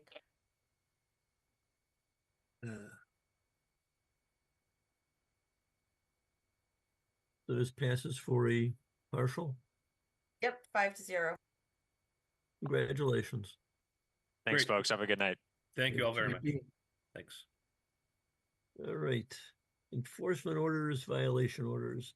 Number 7, continued enforcement order issued to the Salem Country Club for the following activities: removing of living trees, grinding, grubbing stumps in a buffer zone in close proximity to jurisdictional resource areas, depositing wood chips in buffer zones and along local riverfront woods. Property is known as 133 Forest Street, Peabody, Mass. We started talking about this in April of 2022. Good evening, Barry and Bill. Good evening. Good evening. The issue at hand is, well, to begin with, I just want to say that given that you guys tore down all those trees in wetlands and buffer zones, you've done a heroic job of reconstructing what was damaged. And so I applaud that. I understand that the undergrowth is phenomenally healthy and there's new stuff growing all the time. And that's great. The issue I have is there are trees that are dead and the ones you planted. And you guys offered in the beginning to do 100% survivorship. I have a chart of total calculations that I put together. Well, I didn't put the chart together. The chart was put together by our consultant, and I just colorized it and added some stuff. But yeah, go to the top of that one, Lucia. Scroll up. There you go. Okay. Basically, it shows that these were from the notes taken from DeRosa's site visit back in July. And I've revised it several times to just make it look better, but we have the Salem Country Club plan IDs on the left. We have total number of dead trees next, total stressed, There are total trees with nests in them, and total excellent. There was one missing, and if you can scroll down a little, Lucia. I have the totals at the bottom in red: 33 dead trees, 16 stressed, 13 with nests in them, and a total of 204 that are excellent. One tree is missing. It disappeared someplace. I'm sure we'll find it. And the proposal is that there's 15 additional tree growths that showed up on their own, and that there's 5 trees that are sprouting from existing stumps, which is fine. The next slide, scroll down, please, Lucia. So according to peer review, there were 266 trees cut down. 33 are dead, and we've identified those. 15 of additional tree growth, 5 sprouting, and mathematically, if you take 33 and subtract the 20, you still need 13 trees. And so I'm recommending you order the 33 trees. And I think the sequence would be, you're going to provide us with, and then what's missing is a geolocation of these trees that have sprouted or their additional growth. We need that information. We need to know the height, the diameter, the health of the trees, and you can provide us a spreadsheet with that by November 30. And we can review this in the spring at a site visit with the consultant to see where we stand at that point. Does that make sense, Barry? Well, not really. This I'm is the sure. first we're seeing of this chart, so we appreciate it if you could send that to us. I'm not sure these numbers are precisely accurate, so we'd like to review these. We'll certainly no problem consider these. We're in the process of preparing the annual report that's due by the end of this month. Correct. One of the things you're going to see in that annual report is that Greg Hockmith, the wetland scientist from Epsilon Associates, actually came out and did an additional site visit after Tom Miles was out there, and he has identified an additional 45 sprouting trees amongst the various areas, bringing the total of additional tree growth, sprouting tree growth, to about 65. And Okay. he actually GPS located each of those, and we have assigned numbers to those to be tagged. So that will all be carried forward and reported to you in the annual report. So that sounds great. Yeah. So I think what we're going to do, what we would suggest, if you could share this with us, and we already did have the report from DeRosa Environmental that they submitted to you. I'm going to say it was early in September. And we have that, and we were incorporating their input to our annual report. And when you get that, as you said, we can discuss that and then take a look at things in the spring. I think that makes sense. Yeah, I've got, this is the chart that you see. I've attached it to the, if you will, the end of the big spreadsheet where it's a different page for each hole. Okay. And you mean each of the areas A through L? Is that what you're? Yes. Yeah. Yeah, I can send that along as well. Yeah. And then hopefully we can tie this together, because it sounds like we've got a plan to get this resolved quickly and get out from under all the, who said what's. Yeah, no, I think you're right on that. And I think we're in kind of a, as you say, and as DeRosa Environmental reported, and I think Greg Hockmith confirmed that, and he was on the site visit and he did his own, that these areas are growing back quite well. The undergrowth, the tree sprouting, and the planted trees. I think you'll see in our annual report, we think that the new sprouting trees are, and a number of them that had been quite large were cut back. Tom Miles was out there and trimmed some of the black cherry in particular to get two two of the largest sprouts and take away the other growth. So they're actually becoming full-grown trees at this point. Some of them are 15 feet tall, and Wow. we cleared one of them that was blocking one of the planted trees. So no, we've been maintaining it, and things look quite good out there. The herbaceous layer, the pollinator areas are looking great. So yeah, we're assembling our annual report, and when you have that, let's regroup.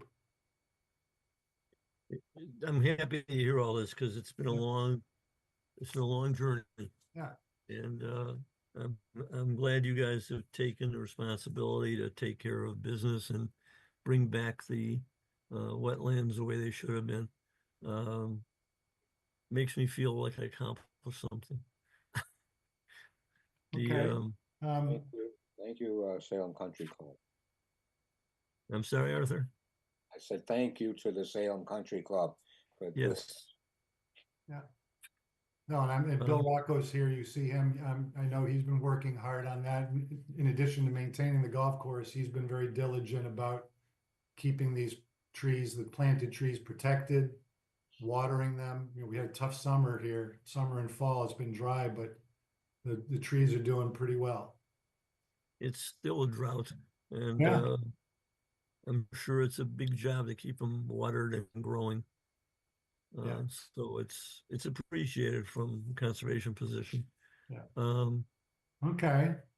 Yeah, So if you could, or you or Lucia could send me those materials. I'll send everything I have to Lucia. She'll forward it to you either this week or early next week, and then we should plan on re-meeting, I think, in Lucia, December or January.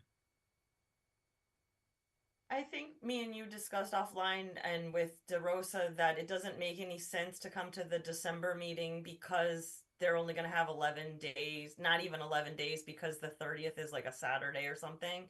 So really, we're not going to be looking at it until, the first week of December. So I just don't, if that's okay with the country club, if you guys are okay coming to our January meeting. Yeah, nothing's getting planted at this point now, so we can work through the winter. It'll give us all something to do other than shoveling the snow that's not going to fall. Yeah, so I think we told DeRosa I believe it's going to be January 8th. I hope to get the deadlines and the dates done tomorrow at some point or by Friday, but I believe it's January 8th. It's normally the second Wednesday of the month as long as there's not a conflicting holiday. So I'm pretty sure we already told DeRosa not to come to the December meeting, so I don't see why you guys would need to come either because we're all going to be reading that report. Right. 11:30 report. No, that sounds fine. Yeah. So I need a motion to continue to January meeting. Yeah, motion to continue to January 8th, tentatively. Second. Well, I believe that's the date. I mean, maybe just whatever the January, I'm pretty sure that's what it's going to be. I don't believe there is any holidays unless there's a holiday I missed. Well, January 1st is the holiday, obviously, but then the next one I think would be the 13th would be Martin Luther King Day. I'm looking. Oh yeah, I believe it's January 8th, and I have my little handy dandy thing, and I don't believe it is a holiday. So that is most likely it's either going to be the 8th or the 15th, but most likely the 8th. So I would to be safe, whatever the January meeting is, just in case the date for some reason after I do the deadline I get it wrong. I would just continue to the January meeting because we only meet once. Okay. Yeah, even if it's the 15th, we can work with that too. Yeah. Well, I want to give you guys plenty of time to review the information and give us the November 30th report, review the information, and get back to us with any changes you got to make. Yeah. And we'll convene in January and get this thing going. All right, do we have a motion to continue to the January hearing? Yes, I already made that motion. Made by Mr. Rizzo. Do we have a second? Second. All right. That was made by Mr. Rizzo, seconded by Mr. Comack. Roll call. Chairman Lazaris. Yes. Vice Chairman Rizzo. Yes. Commissioner Green. Yes. Commissioner Comack. Yes. and Commissioner Athos. Yes. All right, so that item is continued to the January hearing. All right, thank you very much. Have good holidays. We'll see you. Thank Yeah. you, and to the Happy commission. Thanksgiving. Thank you for everybody on the commission and at the country club for getting this job moved along. Yeah. Okay. Appreciate it. The next item, you guys, it's not a public hearing, it's just a violation order, and he is not here. He had some issues getting I don't know if you want to read this. It's an alleged violation. I'm not sure right now. I believe if there was work done, it's in like the last 30 feet of the buffer zone of an intermittent stream, maybe 10 Is feet this a- of a is this a- BBW buffer zone. I don't know if you want to Is read it- this or not, but he is not here. So I don't even know if you actually need to continue it, because if I get the plan and he's in the buffer zone, he's gonna file an RDA, and if I get the plan and he's not in the buffer zone, he doesn't need to come here. Are you talking about the 2 Central Street? No, 154 Good Deal. That's a other story. We're not Oh. talking about that tonight. Okay. I don't know if you guys even want to waste your time with this. If we Yeah, just let's move move on on. to number 9, it's up to you Number guys. 9, yeah. Yeah, we can move on.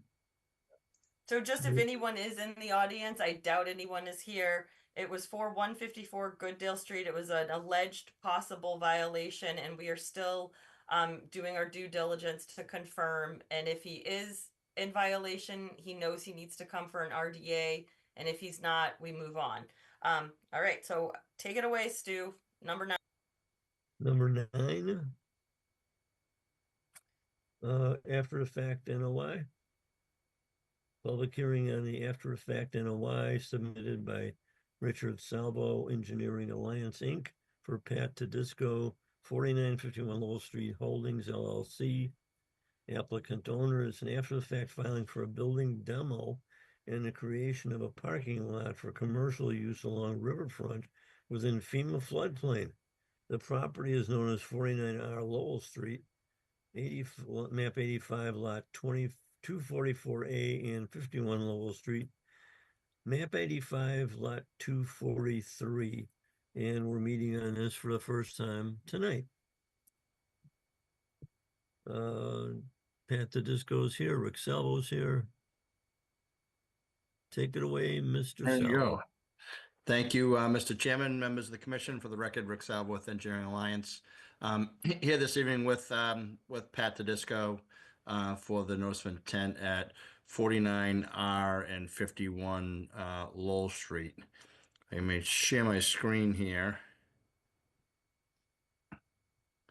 So Mr. Tedisco recently acquired this property. It's my understanding he received an order from the city to tear down the multifamily dwelling that's located at the front of the property right here at 51 Lowell Street.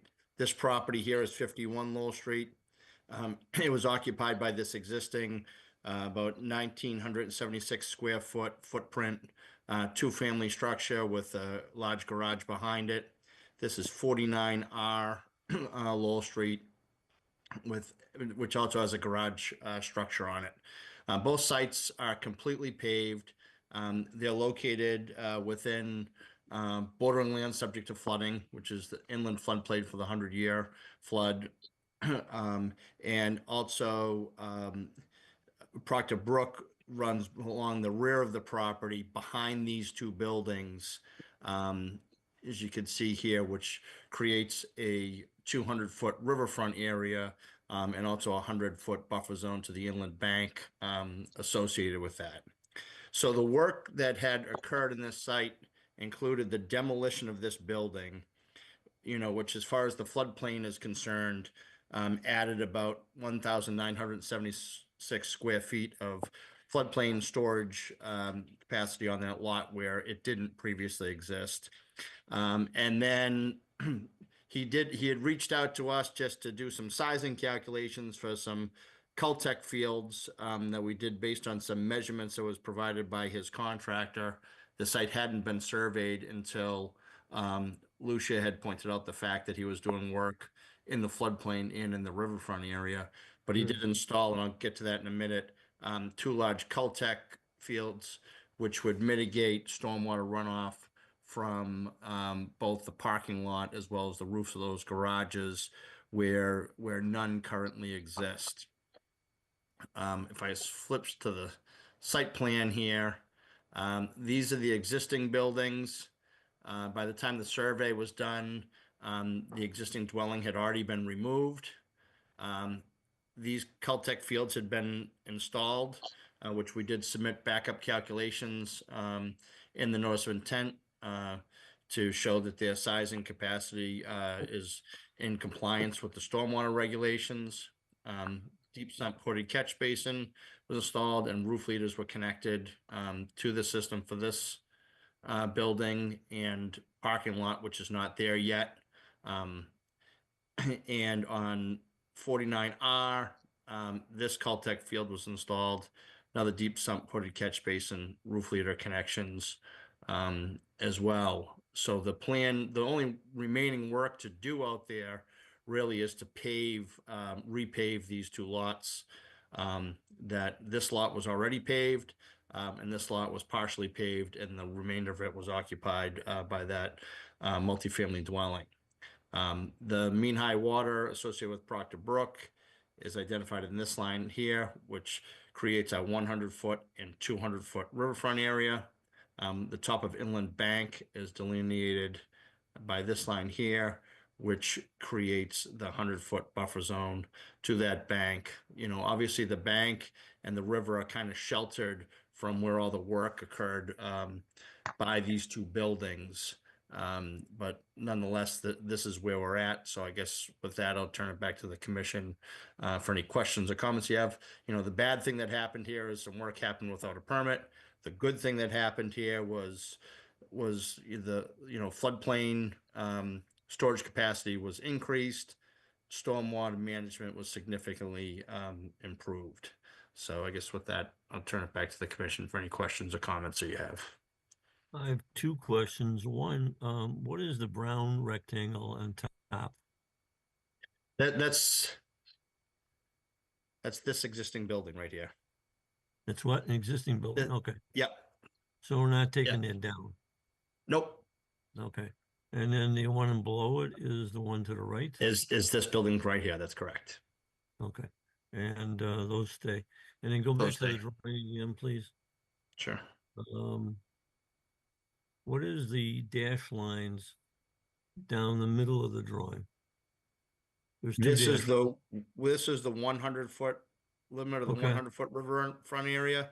This is the limit of the 100-foot buffer zone associated to the inland bank, also associated with the riverfront area. So the buildings are still there. They're not And coming down. they're planning to remain when they're not proposed to be removed. Okay. All right. So there's no chance of debris going into Proctor Brook. No. Okay. All right. That was my questions. Through the chair. Go ahead. So I just want to make sure I understand. The city of Peabody issued him a permit, correct? No, I can speak to this. No, Tom St. Pierre issued a letter that told them to take these two buildings aren't coming down. The brown buildings aren't coming down. The building in the front was demolished with a letter. And then I don't know if you want to point to that, which I don't know if you're supposed to be demoing stuff without a demo permit. I think that's what a demo permit's for. But regardless, there is a letter from the chair, the building commissioner. I don't know if you want to share that so the commission can see it. It's a little confusing. I guess if I was a property owner, I would probably have called the agent, but I don't know where the disconnect was. I'm not clear. They issued him a letter that said, take the building down. Somebody from the city told him to take the building down. Yes, there's a letter, but technically you should get a demo permit as far as I know, but because they applied for the demo permit after I showed up on site. So they technically didn't have a demo permit, but they did have a letter that told them to take it down immediately. But I was in conversations and I said, if this building comes down, you either need an emergency certificate from me or you need an NOI from the commission. And I thought that was crystal clear to everyone, but then I took a walk and I was on, a personal walk and that's when everything happened and I realized no one was listening to me. I don't know how it happened. Okay. All right. But somebody, they didn't just do this. Somebody from the city said it's okay to do it. Matter of fact, they told them do it immediately. Yeah, I mean, if I think that it might be advantageous if someone shared that letter. I mean, it should be on the OneDrive because I want you guys to get the whole picture of this. It was I'm not questioning it. As long as he had a letter, and this has happened before, Lucia. You know this. If the city, if a city department tells you you can do something, and I understand there's been a ton of times that there's been a disconnect, then the owner, and believe me, it's happened to me, assumes, okay, the city said it's okay to do it. Let's do it. Now I understand, and remember, I understand wetland law, and everybody understands all that. But unless somebody told him, don't do anything until you talk to the Conservation Commission, I don't see. And again, I don't know what else has to be done on the site as far as to satisfy. But it seems like he did us a. It seems like he did us a favor. So again, I don't. Yeah, that's all I got to say. I don't know where, and this has happened in the last 10 years since I've been on the commission. This has happened many times. Yeah, and there's going to be another one coming in January that Tom St. Pierre actually did give them a building permit, and again, someone was like, "Lucia, do you know what's going on over there?" And then I took a walk, and then so that actually there was a permit issued, and which I don't know what happened with the software. The issue is when people don't use the software, nothing's triggering. This one was just like it was. I don't know. An engineer was involved, so I would have thought the engineer might have told his client, there's a river there, but I'm not sure. There was a lot of people involved with the miscommunication, I'll say. Okay. Well, This again, is the letter on the screen now. Can everyone see that?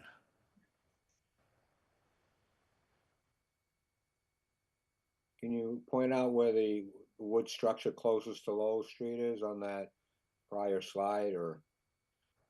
Right here. The structure that got Yeah, demolished. that's the wood structure.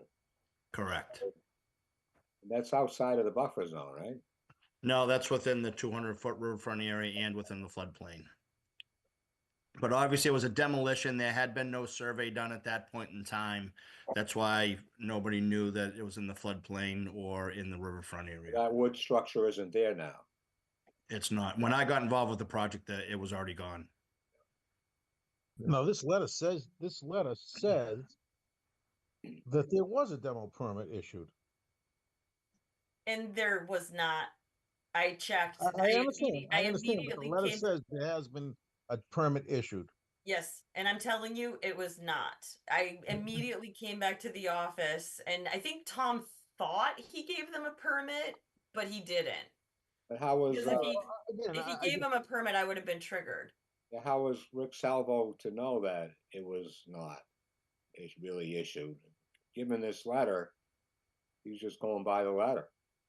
Well, I'm just saying, like, if an engineer, if I hired an engineer and I told them the property address, I would expect that engineer, if they're doing my stormwater, that they would say, "Hey, you might want to check in with the conservation agent." So, there's a lot of people to blame here, and I definitely made it clear at the beginning. I think it was in August, and I talked to the property owner and I talked to Tom St. Pierre about an emergency cert and that I'd be willing to do an emergency cert. But regardless, let's just move forward. I don't think there's a closeout memo from DPS.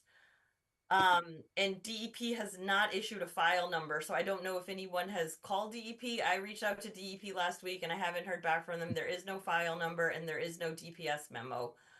So Lucia, I got an email from Jim Freely, oddly enough, at 8:15 as I was sitting here, saying that he will issue the file number tomorrow. He wasn't in the office. 8:15 tonight? 8:15 tonight, yep. Okay, well. So through the chair, the Caltech units are in place in both locations currently? Correct. And the next step is to pave the site, is that right? Correct. Um, And then okay. after that, there'd be no more work to do. Is Okay. somebody inspecting the Caltech units or approving the paving or something? How do we know that the underground storage is there or adequate? Well, through the chair, they are there, but I only took pictures, and normally, you know, and when engineering looks at this, they normally like to see the chamber open. They like to do a bed bottom inspection. So, I mean, at this point, they can't really do it. Okay. I mean, I just had some questions because regarding the stormwater, because it looks like there's only like 2 catch basins, and those are only like 25% TSS removal. So are you meeting the stormwater standards, I guess is my question? And No, if you look at the report, we fell under redevelopment standard. We're not adding any impervious surfaces here. So we only are required to meet it to the maximum extent practicable. So there are 2 deep sump-ported catch basins that tie directly into the Caltech field, the way that they were designed. All right, I mean, looking at the near map, it looks like the house, you know, was obviously there, but it looked like there was grass around the house. There was a driveway through, and then everything else might have been paved in the back, but it wasn't like completely paved. So you are going to be adding some pavement, obviously where the house was, which roof runoff's considered clean, and then you're also going to be adding where there was um some grassy area around the house. I don't know that there was ever a pristine lawn here. There may have been some hard pan grass areas, but it was all pretty impervious. I mean, I can share the near map if you want me to. It looks to me, I mean, it's up to the commission. I don't want to nitpick about this. If this is like a no-brainer for everyone and they just want to vote, like I'm fine with that. But if you guys want me to share the near map, I can. I just don't like being misguided when you say that I like there to was see. like there's definitely looks to me like if you look on near map, there was definitely some sort of grass area that was not paved. I like Yeah, to I'm see the looking, pictures. I'm looking at this, I'm looking at Look at street the view pic- right now, and the building does show from the back of sidewalk to the front, to the building face closest to the street, and to the right was grass. So there was probably I'm not sure what the distance is between the back of sidewalk and the building. It looks like it might be 8 feet perhaps, and then maybe 8 or 10 feet on the right side of the building was grass of the house. So there was a grass area, if that makes a difference. Yeah. I don't know what the intent, what the purpose of moving the building, what the next step is, and for what purpose. You're going to pave the whole site, or is there an opportunity to maybe have a planting strip behind the sidewalk um, that could be grass? I don't know what the use of the property is going to be. If you could touch base on, speak on that a little bit, the importance of whether or not you can put some grass back. Yeah, do you have an opinion on that? So through the chair, obviously it's going to be a paved area, and if we're going to try to put some, and again, I don't know what they own or what they don't own, but maybe they put like a perennial bed along the, I don't know, it's the restaurant next door, and then that way that'll give them, I don't know, 3 feet by 40 feet. There's 120 square feet. That would let them throw some perennials in there. There's some green space, and then that makes up for the whatever grass. I mean, I don't know what you guys are looking at. I'm looking at Google Earth Street View, and it certainly didn't look like much grass. Well, I'm looking at through Google, and You looking Yeah, for I in see that the grass in front. I see the grass in Yeah. front. Yeah, grass and I don't think we have an objection to keeping a grass strip in here and throwing some plantings in it. Okay. The curb cut's right here. There's no one going to be driving in this way because it's curbed. There's a tree and a tree grate, but we can recreate that grass strip that was between the house and the back of sidewalk. Okay, and then any opportunity of going up along the left side of the house, maybe like a 3 or 4 foot grass strip that length, so you'd separate the restaurant and this site, and you'd have all the replication of green area, unless it's important to you that you need every bit of that. There's a wall there, so there's a change in grade between us Okay. and them. Yeah. Okay, so I think it makes sense to put it along the back edge of sidewalk here out in front and kind of recreate what was already there. This house was basically right up to this side over here anyways. So with the building gone now, going up the left side of the building, what's the difference in grade? What is the intent of this difference in grade from the edge of that building to the existing driveway that's on the restaurant side? So that's so it's probably about 4 feet high. There's a retaining wall that's been constructed there that where the house used to be. I see. And that takes up that grade change. Okay. All right.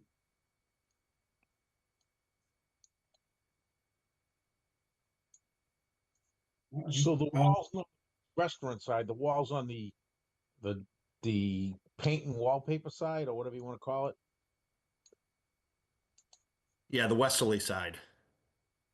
Right. The Landry home side. Okay. Yeah. Yeah. There already was a wall there. Right. Okay. And I only bring it up. And the building made most of it.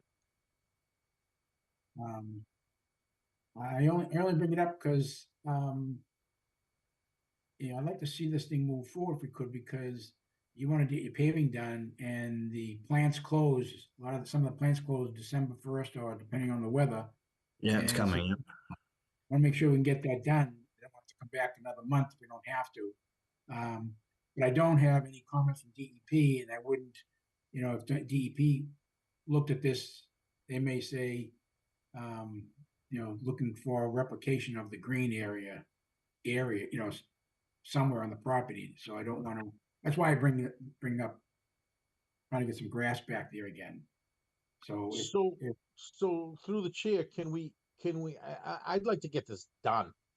Can we issue them an order of conditions with the caveat that says if there is comments by DEP that they don't want us, that whatever their comments that we won't issue the NOI?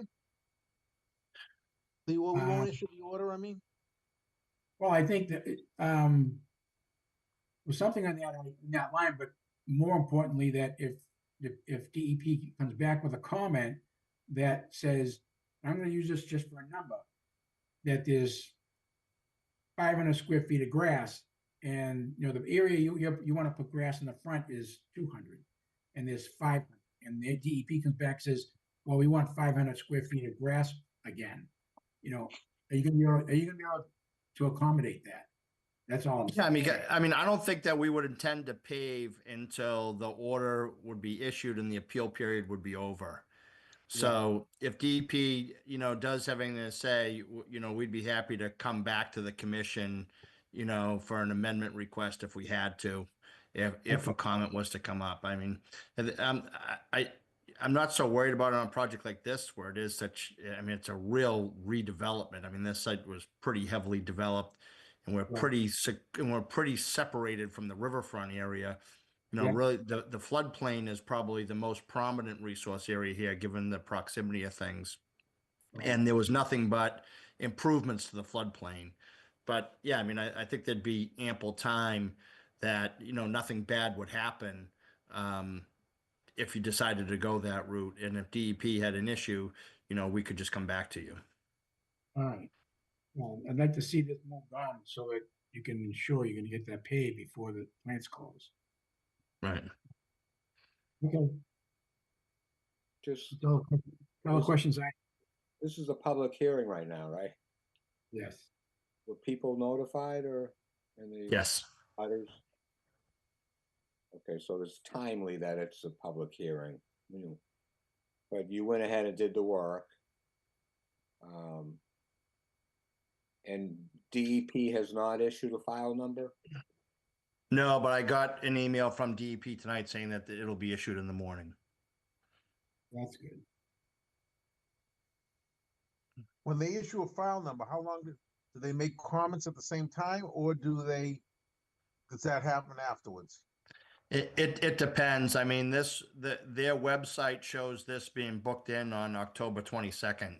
I was surprised to see that they hadn't issued a file number yet, but yeah, sometimes they issue comments at the same time as the file number. Sometimes they come after. It's been a little haphazard.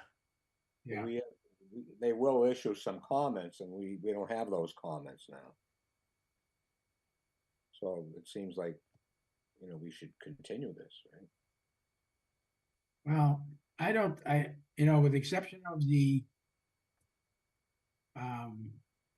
pervious planting areas, I think DEP, when they see,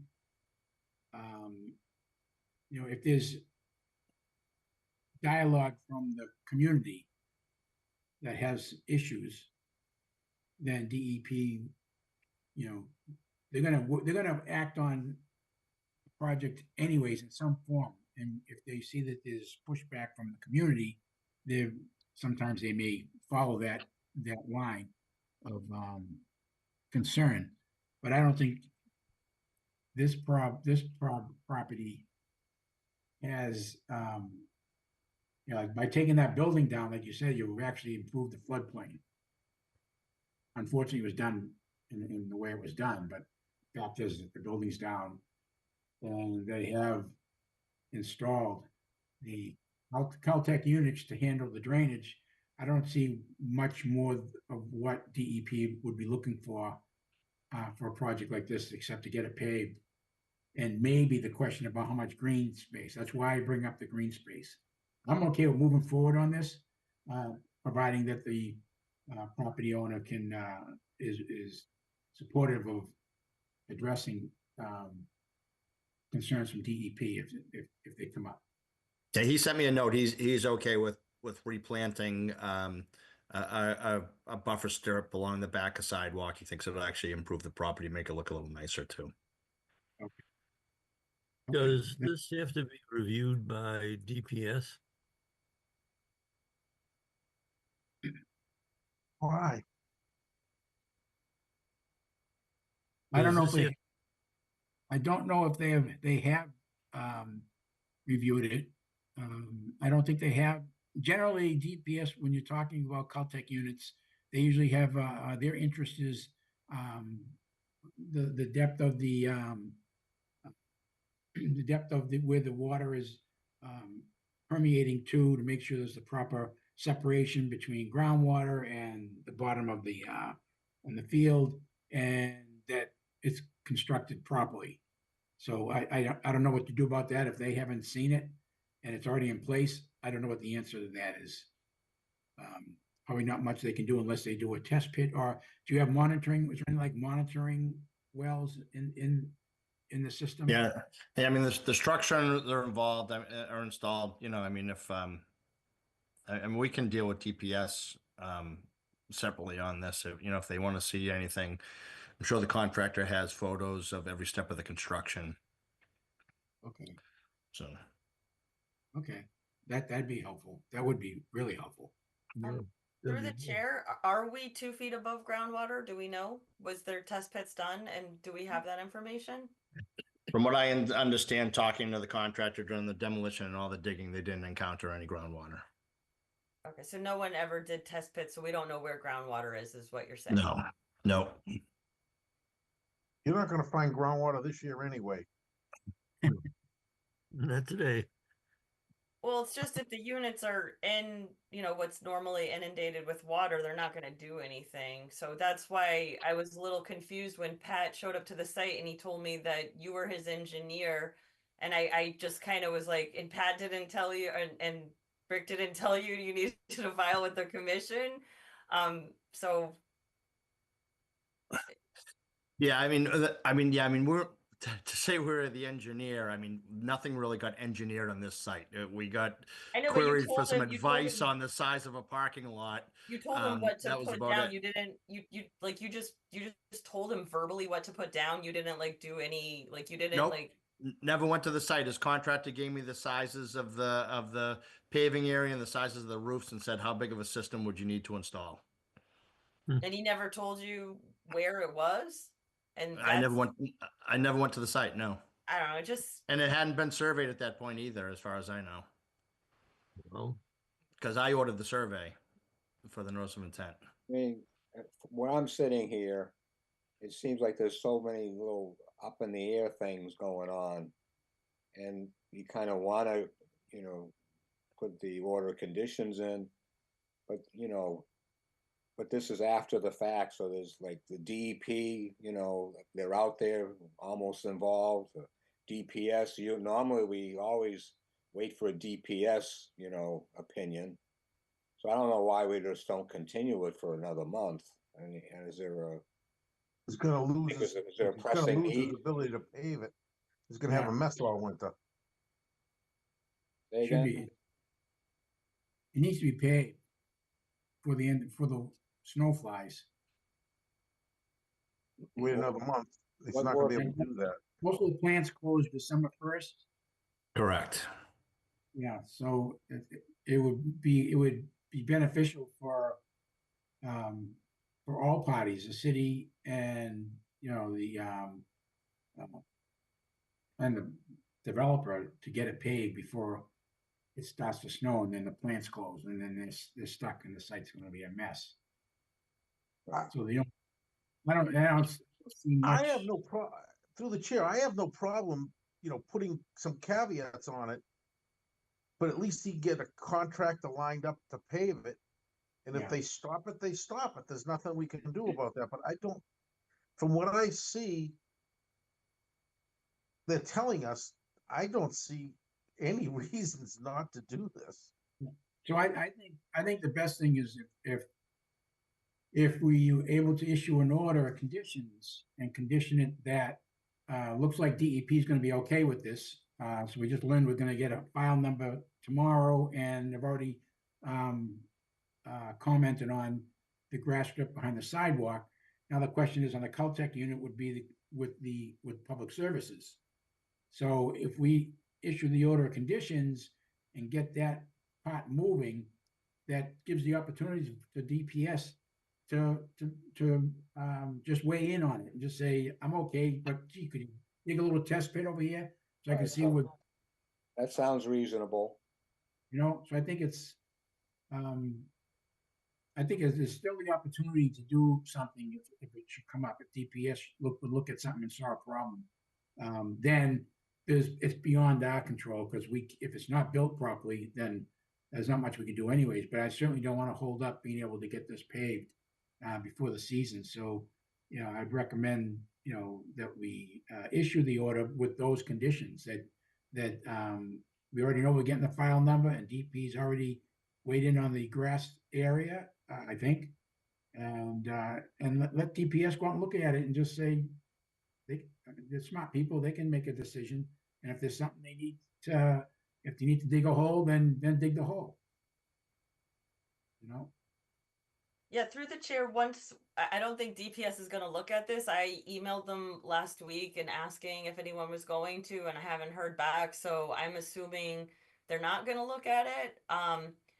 As far as if DEP ends up issuing comments that basically halt this project, then DEP would just appeal it. So I wouldn't condition it on DEP comments, and DEP will be the first to tell you, you shouldn't be holding up a meeting because of their comments. But certainly I can't issue an order until I have a DEP file number. Right. And I unfortunately don't think, I mean, even if you guys close it tonight, that's fine, and I would completely support that. But I would make it crystal clear that we need a revised plan showing that that unpaved vegetated portion in the front. Like, what are we talking? 2 feet by like 10 feet? Like, we should iron that out before you guys close the hearing. And I mean, realistically, I don't see the, even if you guys or make the motion tonight, I don't see myself being able to have time to draft the order until Monday, the earliest. And then it's a 10 business day appeal period. So that's getting into December right there with the holiday coming up. But again, I'm fine with you guys closing this and without DPS or DEP weighing in, because again, if DEP has an issue, they're going to be appealing it. They're not going to be just issuing comments. They'll appeal the order. But I think we need to know where they're going to do that grassed area, vegetated area, what they're going to put there. So we should probably get that on a revised plan. Yes. I think it should be. I mean, I'm looking at it, and I think it's pretty straightforward. Yeah. I think we go 8 feet deep by the width up to the curb cut. Exactly. Right, Exactly. yeah. That's And good. if you want to condition that I too, don't and, think and we'll that's submit your more than- revised I plan. don't think it's more than 20 feet. I just don't. I think Yeah, it's so 8 by 20. So I mean, I don't know. 8 by the width. Yeah, but I can put together a plan, and I'll actually, you know what, I'll do it in the next couple of minutes, and you'll have it tonight. Okay. Okay. All right, that sounds good. All right. So if there aren't any more questions, then I would make a motion to close the public hearing. Just for, we have to open it to the public. I don't think there's anyone there, but if anyone is there, please raise your hand if you wish to speak.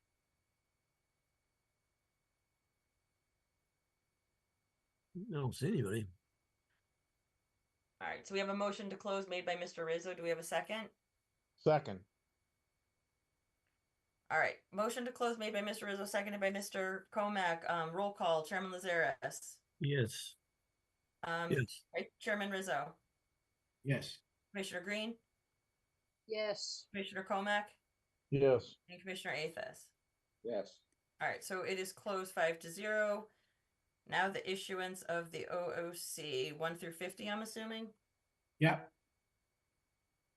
And that we'll receive a revised plan that'll show a grass planting area 8 feet from the back of sidewalk. Correct. And the width between the two curb cuts. Exactly. Okay.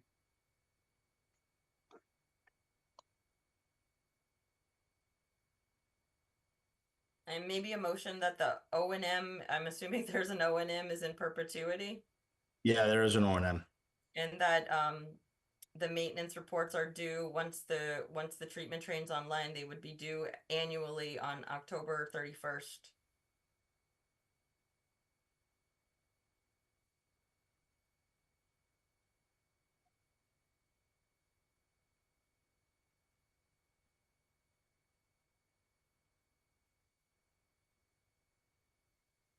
So do I hear a motion to? Yep. Well, don't we have to attach? Don't we have to put some I don't know what you want to call them, caveats that says this is, you know, again, I don't know. Lucia said, do we have to put something on it? No, we just that says based on DEP file number and comments. Yeah, 'cause Again, I don't know how if to write DEP has an issue, Bruce, they don't want the people to come back. They'll appeal it. I mean, we don't really want to be holding stuff for DEP to comment. If we get time to read DEP's comments, we get time. But if DEP has an issue, they're gonna appeal it. And I reached out to them last week, and no one wrote back to me. I feel like if there was something wrong with DEP, I would have heard back from them last week, I think. I agree. Okay, I just so agree. I don't think there's anything to this project. That's why I don't think you're going to get anything from it. All right, so that's what, I mean, it's just a revised plan with the grass area. Correct. And and conditions 1 through 50. Correct. Do I hear a second? Second, I don't know who made the motion. Bruce. I did. Who did it? Okay, Michael. So I'll second it, or Arthur can. Anybody can second. Bruce says, use it. So that motion for a standard order of conditions 1 through 50, contingent on a revised plan showing the grass planting area 8 feet along the sidewalk, street side. Condition 51 that the O&M is in perpetuity and that annual reports are due on 10/31 annually once the treatment train is online. That motion was made by Mr. Rizzo, seconded by Mr. Comack. Roll call. Chairman Lazaris. Yes. Vice Chairman Rizzo. Yes. Commissioner Green. Yes. Commissioner Comack. Yes. And Commissioner Athos. Yes. All right, so that passes 5-0. Thank you. Great. Thank you very much for your time, everyone. Yep, thank you. Next up, minor permit requests. Minor permit from PMLP for work at 201 Warren Street Extension. Proposed work is the installation of new windows on an existing building. The work was approved on October 7 with the condition that care must be taken on the resource side of the building. Any debris that falls into the brook must be removed safely. Anybody here to talk about that? No, it's just this got caught, but the building demo before didn't. This is just window replacement. It's just, I don't, there's like 2 or 3 windows. There's not much work on the side of the river. So you gave them you approved the request and gave them the okay. Yep, I already did it all. Okay, that's fine. Sounds good.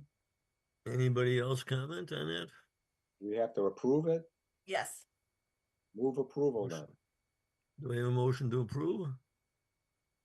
So moved. Second? Second. Roll All right, call. motion to approve made by Mr. Athos, seconded by Mr. Comack. Roll call. Chairman Lazaris. Yes. Vice Chairman Rizzo. Yes. Commissioner Green. Yes. Commissioner Comack. Yes. Commissioner Athos. Yes. All right, so that passes 5-0. Yay. Tree requests to be removed. 231 Linfield Street, C&J Tree Services, 5 dangerous trees to be removed, approved 9/24 with conditions. This work is complete. So was this an original request that we approved with conditions? No, I approved it with conditions. Remember we created the tree policy because you guys were sick Yeah. of people like coming here and asking like all the time for trees, and it took up like 50 minutes of our meeting. So I've been approving them if it seems like a no-brainer to me. Like for instance, Brody's came to you guys. I made them give you a presentation. If I don't feel comfortable, I'm not approving it. I'm making them come to you guys. All of these I felt comfortable with. I mean, the second one, 19 Raymond Circle, it's 1 tree. That's fine. It was complete. Cedar Pond Yeah, Village. Do we ratify this? Just say ratify all the 3 locations? Yeah, so 231 Linfield Street, it was 5 dangerous trees. That was actually part of that original violation order, and the guy, it was I stopped on the way home from Rita's funeral, and he got everything ready. He fixed everything, all of the violations he took care of. He's in the process of getting us an RDA for a pool this winter. So those trees were already removed by the time I showed up, so there was really no approval. It was just an after the fact filing for the trees. 19 Raymond Circle was 1 tree, and that for me it was a no-brainer. And then Cedar Pond Village, it's 5 dangerous trees, and they're all near decks and fencings and roof lines. And if we don't approve, if I didn't approve it, we'd probably be getting not nice letters from an attorney about roof damage and fence damage and danger. Lucia, So- I don't think there's ever a time that anybody would question it. Do you? I think you should. That's fine on all of these. My question is, do you have to go out and look at all of these yourself, or do you just go by what the arborist says? No, I believe it or not, I go out and either I have them send me pictures, and if I can't tell from the pictures, I go out. Cedar Pond Village, I was out on the property. Raymond Circle, I was able to do a desktop analysis. I see. Okay. And 231 Linfield Street, they were already taken down. And they really didn't have any value to the resource, to the river. They were all dangerous trees. I was able to look at near maps, so I'm not just, I definitely looked at some of them. They were all close to the house. None of them were like in the riverfront. Like, well, they were in the riverfront, but they were in the riverfront, like close to the house. The house has been there for a long time. So, Lucia, when we adopted this procedure, if I recall, there wasn't there a committee, so that you don't do this, wasn't there like a committee? I think Rita might have been on it. There was, and then no one was ever getting back to me, and I had people like literally like they were like, you'll be talking to my attorney if this tree falls down. That was like the whole reason why we started this, was because I was getting threatened. Yeah. By people saying like I wouldn't allow them to take trees down. I mean, so we could help if this is a more ongoing thing and you need some help with that. Maybe Stu could establish a committee that could kind of take some of that work off your shoulders. If an emergency is an emergency, but if it's not an emergency and someone's looking to do something, maybe get the committee back going again. Are all these trees within the wetlands fall under our jurisdiction? yeah. Otherwise, I wouldn't. Yeah, I wouldn't even look right. at them. Yeah. I mean, that's up to you guys. If you guys don't, you don't like, you don't No, want to be the only I person. trust- I understand that. No, I trust your ability to take care of that. Just as you're busy also. So sometimes Yeah, I you get need help. paid though. It is what it is. I mean, during the pandemic, it was hard because at one point, I couldn't even walk. I was barely walking, and you guys were extremely helpful. But I mean, that's also a lot on you guys. So, I mean, I'm fine with it this way, and I feel like if I don't feel comfortable, I will make them come to you. Like most of these are all the people are over 50 feet away. Like Brody's, I made them come to because they're literally right on the riverfront, and I didn't feel comfortable with that, and there was a lot of politics going on with it. So I wanted a motion at the meeting. Most of these, the neighbors want the trees to come down too because the branches are falling in their pool, falling on their car, ruining the driveway. Like most of the people don't want the trees to come down. There's some like you get pine trees that 30 feet tall, and like they've been there 30 years, and that's pretty much their lifespan, and then they're gonna come down. As Chris Mello says, it's a widow maker.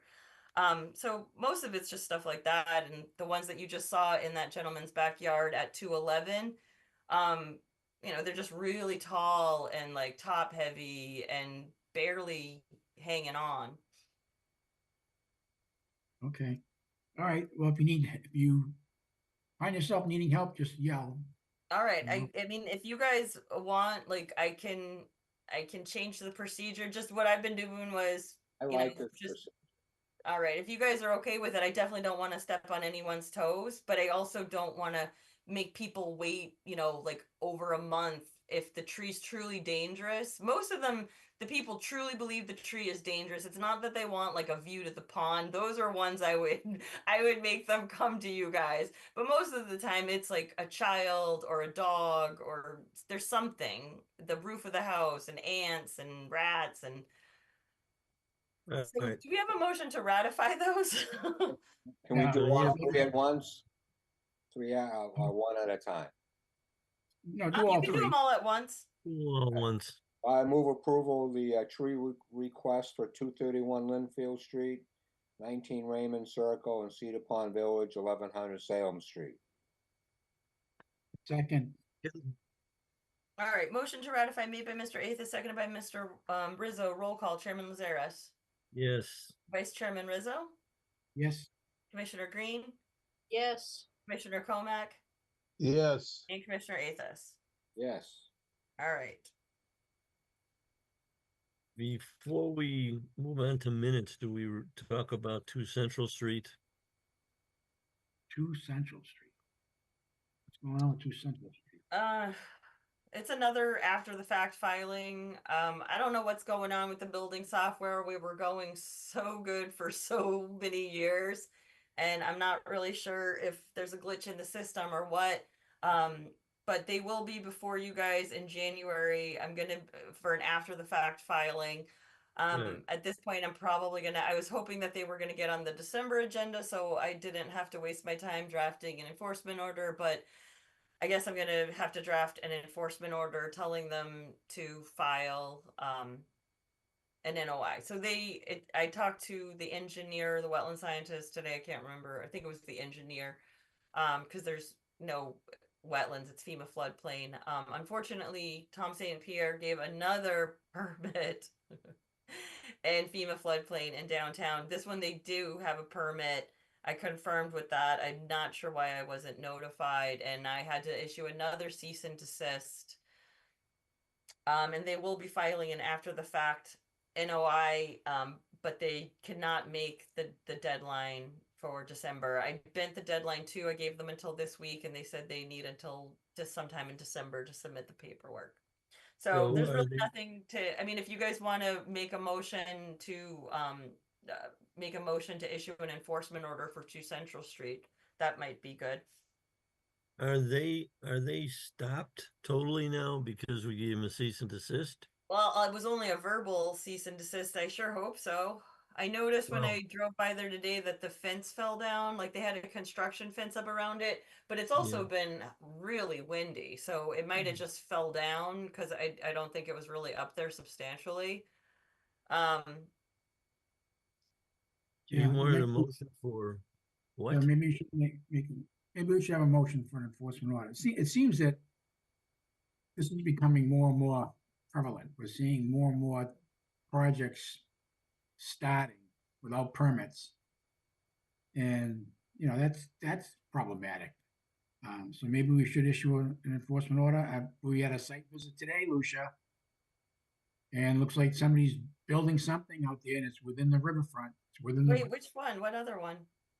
The one we're at the sidewalk. Was this after I left? Oh, yeah. They did not have a permit for that. I that is on my list of next week to call the property owner and find out what they think they're doing there.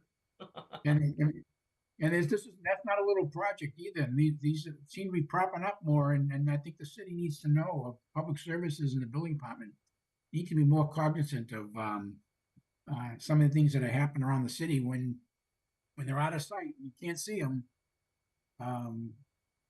People are just building things. Do I have a motion for an enforcement order on 2 Central Street? Yeah, I'm not even familiar what's going on, but if Lucia says it needs an enforcement order, then yes. Yeah, I mean, it's gonna be a simple enforcement order, basically telling them to file for our January hearing. Okay. They already know that. I've already spoken to, I think it's, Hancock Associates. This is another one that an engineer was involved, and they did not tell them they needed the engineer didn't tell them that they needed an NOI, and then somehow it slipped through the building inspector's grasp somehow. I sat down with Kelly and we made sure all the layers are on. So now today I'm signing off on windows and mall inside the mall stuff. So hopefully we work it out. But we are aware of what's going on and we're trying to fix it internally. But anyway, so I have I'm not clear. Is 2 Central Street Bill and Bob's? No, 2 Central Street is the old Century Bank. It is in FEMA floodplain. There is no riverfront. I thought there was riverfront. It's like over 300 feet from the river, but it is 100% FEMA AE. So it's got an elevation attached to it. And I saw the site plans that they're going to do. And honestly, I don't think they're going to be able to do it. They're putting in like these huge piling, like huge like sauna tubes. I don't know if that's the right thing. They come out of the ground a little bit so that they can have a deck above it. And I just don't know where they're going to get the compensatory flood storage. So I guess we'll see. They might be changing their plan. It's just a shame because, you know, they put a lot of work in already, and I don't think I don't really think I know any property owners that want to get stopped by the Conservation Commission. It costs them money. So Yeah, but it's just unfortunate. It's an unfortunate situation for me and the property owner. well, I'm looking at it from a city standpoint that if we are the ones responsible for looking out for wetlands and FEMA flood zones, and it's, then we're protecting the city. And it should be done, you know, I think an enforcement order should be issued, and they should be made to come to us with their plan. Yes, they're definitely filing a notice of intent for the January hearing. Because I don't know that we can add anything, but we can certainly, you know, stop them from doing damage. And that's the intent. Yep. So I needed the motion to issue an enforcement order It tonight. was made by Mr. Rizzo. I'm waiting for a second. Second. All right, roll call. All right, roll call made by Mr. Rizzo, seconded by Mr. Comack. Chairman Lazaris, Yes. Vice Chairman Rizzo, Yes. Commissioner Green. I'll come back to her. Commissioner Comack, Yes. Commissioner Athos, Yes. and Commissioner Green. He's out of He's muted. I out of don't think she's at her computer. I can just put it 4-1 with Amanda not present. It's fine. As long as there's 4 signatures. Yeah. Yeah. Okay. And I mean, I can honestly sign it myself. But this way you guys don't have to ratify it. But they are coming in January. I don't want to. They would have came to us earlier if someone in the building department told them to, is what I gathered. And it's just unfortunate because they have 2 attorneys and an engineer, and no one told them. So Drew actually caught it. Andrew Levin in planning, he asked me if they should be working, and I said, "Oh, I better go take a walk over there." All right. Minutes to approve. I think I asked you the question before about issuing a fine because it was an EO. Please wait until we see what happens in January. Or is that Well, too late? honestly, they're unless the mayor takes back, we have basically any after the fact filing is 5 times the fee. So it's going to be like, it should be like a $1,000 fee to our local fee, but it's going to be like over $4,000 at this point. It's like, I think it's $4,250 because it's whatever the fee is for a commercial. And there's a couple because there's a normal fee, which I don't have the fee sheet in front of me. And then there's any work in resource or within 25 feet is an extra fee. So it's like 1,000 something times, or like 850 times 5. I think that's what it is. So it's like 300 and 500, 350 and 500, something like that. And the last one, the mayor did waive the he did waive the 5 times, and they only paid the once just because they had that letter from the building department. That's up to you guys. If you guys want to hold tight on this 5 times, I would. I just wanted to make sure that we had a fine within the required amount of days from the issuance of an emergency order. That's all. All right. Well, we're gonna get money if we're keeping the after the fact filing of the 5 times. If you guys make the motion that has to stay, that's fine. If not, then if you want to make a motion to fine them, which I'm not really like, it's going to get thrown out of court if you make a motion to fine them because they had a building permit. They do have a building? They do have a building permit. The building commissioner gave it to them. I don't know. He's doing something weird where he's doing something strange with the software and it's not working. So we're trying to fix that. I didn't know they had a building permit. Yes, they do. So I mean, at this point, they're gonna get charged 5 times the amount. So we're looking at like an over a $3,000 fine. The mayor is the only person with the ability to waive that in this commission. So that's up to you guys. If you want that 5 times the fee to stand, that is something. If the mayor asks me to waive the 5 times, I will let him know that there was a meeting that you guys said you wanted it to stand. So I think we need to, that's one of the things we need to determine is, do you want the 5 times the fee to stand, or are we gonna waive it if they ask? I want the 5 times to stand. This is 2 Central Street. Yes, everyone else? So because we filed a violation order, they automatically get fined, is what you're saying.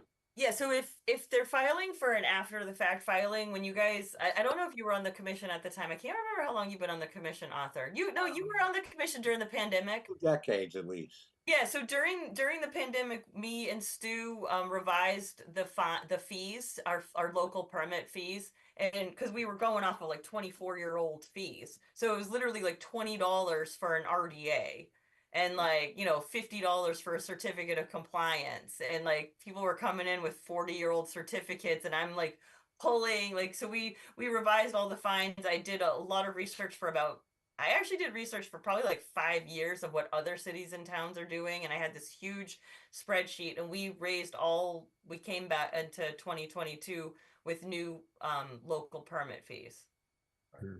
And one of those was after the fact filing is 5 times. And the times what, 1,000? It's times whatever, like, so if it's like for a single family house, it's 110 flat fee for an NOI. So it would be 110 times 5. Yeah. And then for this particular one, I think it's like, I'm just throwing this out there. I think it's a commercial NOI, it's $500 or $350. And then after the fact file it, or work within FEMA floodplain or within 25 feet of the resource is an additional fee. So let's just say that's like $350. So 500 plus 350, 850 times the 5 after the fact. Yeah. Yeah. So we get them there. That's the only way we. Well, I'm not trying to get anybody, but I'm trying to make it so that people understand that there's a economic benefit for them to file before the fact. That was the whole point of the 5 times. Yeah. The hearing we had, a couple of hearings before, where they were given the permit to do a demo. I mean, that was like basically a miscommunication or something.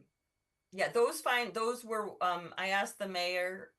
I didn't because of the situation with that letter, and if I got that letter, I know. So they didn't get fined, right? No, I had the mayor make that call. I didn't have the ability to talk to you guys about it, and I knew that the property owner was extremely upset. A lot of people failed him on that one, so I was fine with it. I mean, this one too, it's whatever. It is what it is. It's a huge stress on me, but it's up to you guys. Going back to 2 Central Street. Yeah. I'm not familiar with all the details of why, they were doing what they did.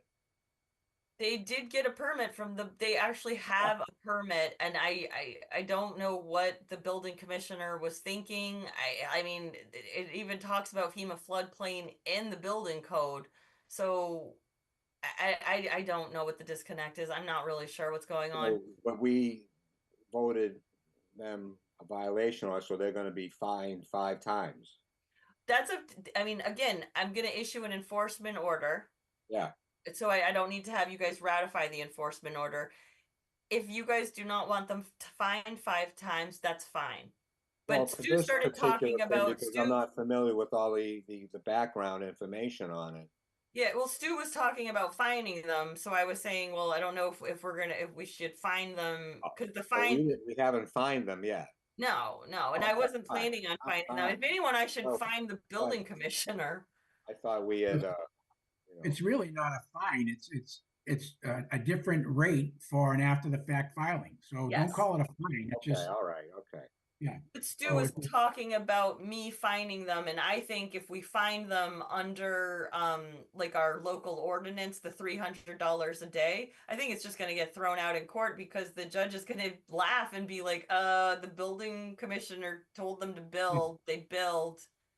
I don't like I just don't see it getting held up. Maybe we ought to put this on the agenda for our next meeting to hammer down, some policy. Oh yeah, once I issue the enforcement order, they will be at the December meeting and then they'll have to come to the January meeting. I completely agree with Lucia. I believe everything will get thrown out. You know, They're gonna come anyway, right? if the building inspector issues it, I mean, again, I just completely agree with Lucia on this one. Yeah. So Well, you got it. I agree goes with down- No, I agree with Like- Lucia. It'll be thrown out of court, but I Go think to that court we should, over a $300, I mean, 3,000, would they? I don't know. well, it's $300 a day. So I think that Oh, that's another issue. I don't know. Are we? I think that No, I think the really- fine. when you talk about the fines, you gotta think about malice and that it's done intentionally and so forth. What we're talking about now is there's a category now for after the fact filing, and that is 5 times the normal rate. It's not a fine. Don't you keep using the word fine. We shouldn't even say the word fine. A fine is for something where somebody did something deliberately and refused to comply. Fine them. This is not a fine. This is just somebody didn't do the job right, and the cost, the rate, or the price to do that costs more money. If there's some kind of paperwork that shows that they didn't do it intentionally, and that somebody in the city gave him a permit, then the mayor can make the choice to waive the fee for an after the fact filing, and they would pay the amount for a regular first time file. Simple. Okay. Just take the word fine out of our discussion. Yeah, I know. That's what I was hearing. I agree with Mike that it's not. There's certainly no malice. It's just a matter of right now they should have the 5 time the fee, and they can come back to us in December, January. The mayor can always revoke that. I don't care. I'm just saying. So you're gonna come for an after the fact filing, and the price is not $100. It's $500, and he's Right. and then they can say, but I had a permit, or I had a letter from the building department. Then fine. The mayor says, okay, you don't have to pay that 5 times. It'll be $100 instead of $500. It's out of our hands. It's simple. Well, the issue here is getting the city, the mayor's organization, if you will, to work together with us. Yeah. Yeah. And unless we can, make a little noise, it'll never happen. So this is good. Yeah. Okay, I'm good. Good. I think a motion to accept the July 31st minutes. Sure. A second? Seconded. All right, that motion was made by Mr. Athis, seconded by Ms. Green. Roll call. Chairman Lazaris. Yes. Vice Chairman Rizzo. Yes. Commissioner Green. Yes. Commissioner Komack. He's gone. Commissioner Athis. Yes.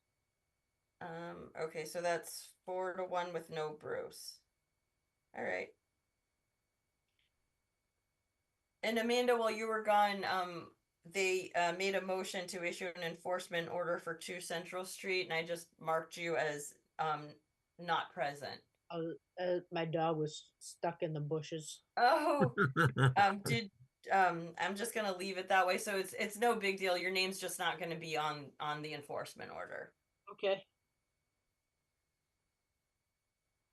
And do we Motion to have a adjourn? motion to adjourn? Yes. A question? Did I just hear someone make a motion to adjourn? That's what I asked. We have a motion, and Arthur said yes. Oh, he asked a question. Oh. Somebody want to make a motion to Seconded. adjourn? Adjourn? I'll Oh, make a good. motion to adjourn. And I'll second it. Ms. Bruce. All right, motion to adjourn, made by Mr. Athos, seconded by Ms. Green. Roll call, Chairman Lazaris, Yes. Vice Chairman Rizzo, Yes. Commissioner Green, Yes. Commissioner Comack, Yes. and Commissioner Athos. Yes. All Make right, a note. Make a meeting- note. It's 9. Make a note. Turkey It's Day. 9. It's 9:54. It's 9:55 here. Yep, Well, 9:55, the meeting is adjourned. okay, 9:55. It just moved up. But we did it under 10. So, Anytime under Thank you, 3 everybody. hours Thank you. is a big deal. Yeah. huh? That's our It's like standard, 3 hours. Yeah, it's like making the playoffs. Like a baseball game goes 3 hours, right? Yeah. Well, All right. Recording stopped. oh, Good night. Good night. Good night.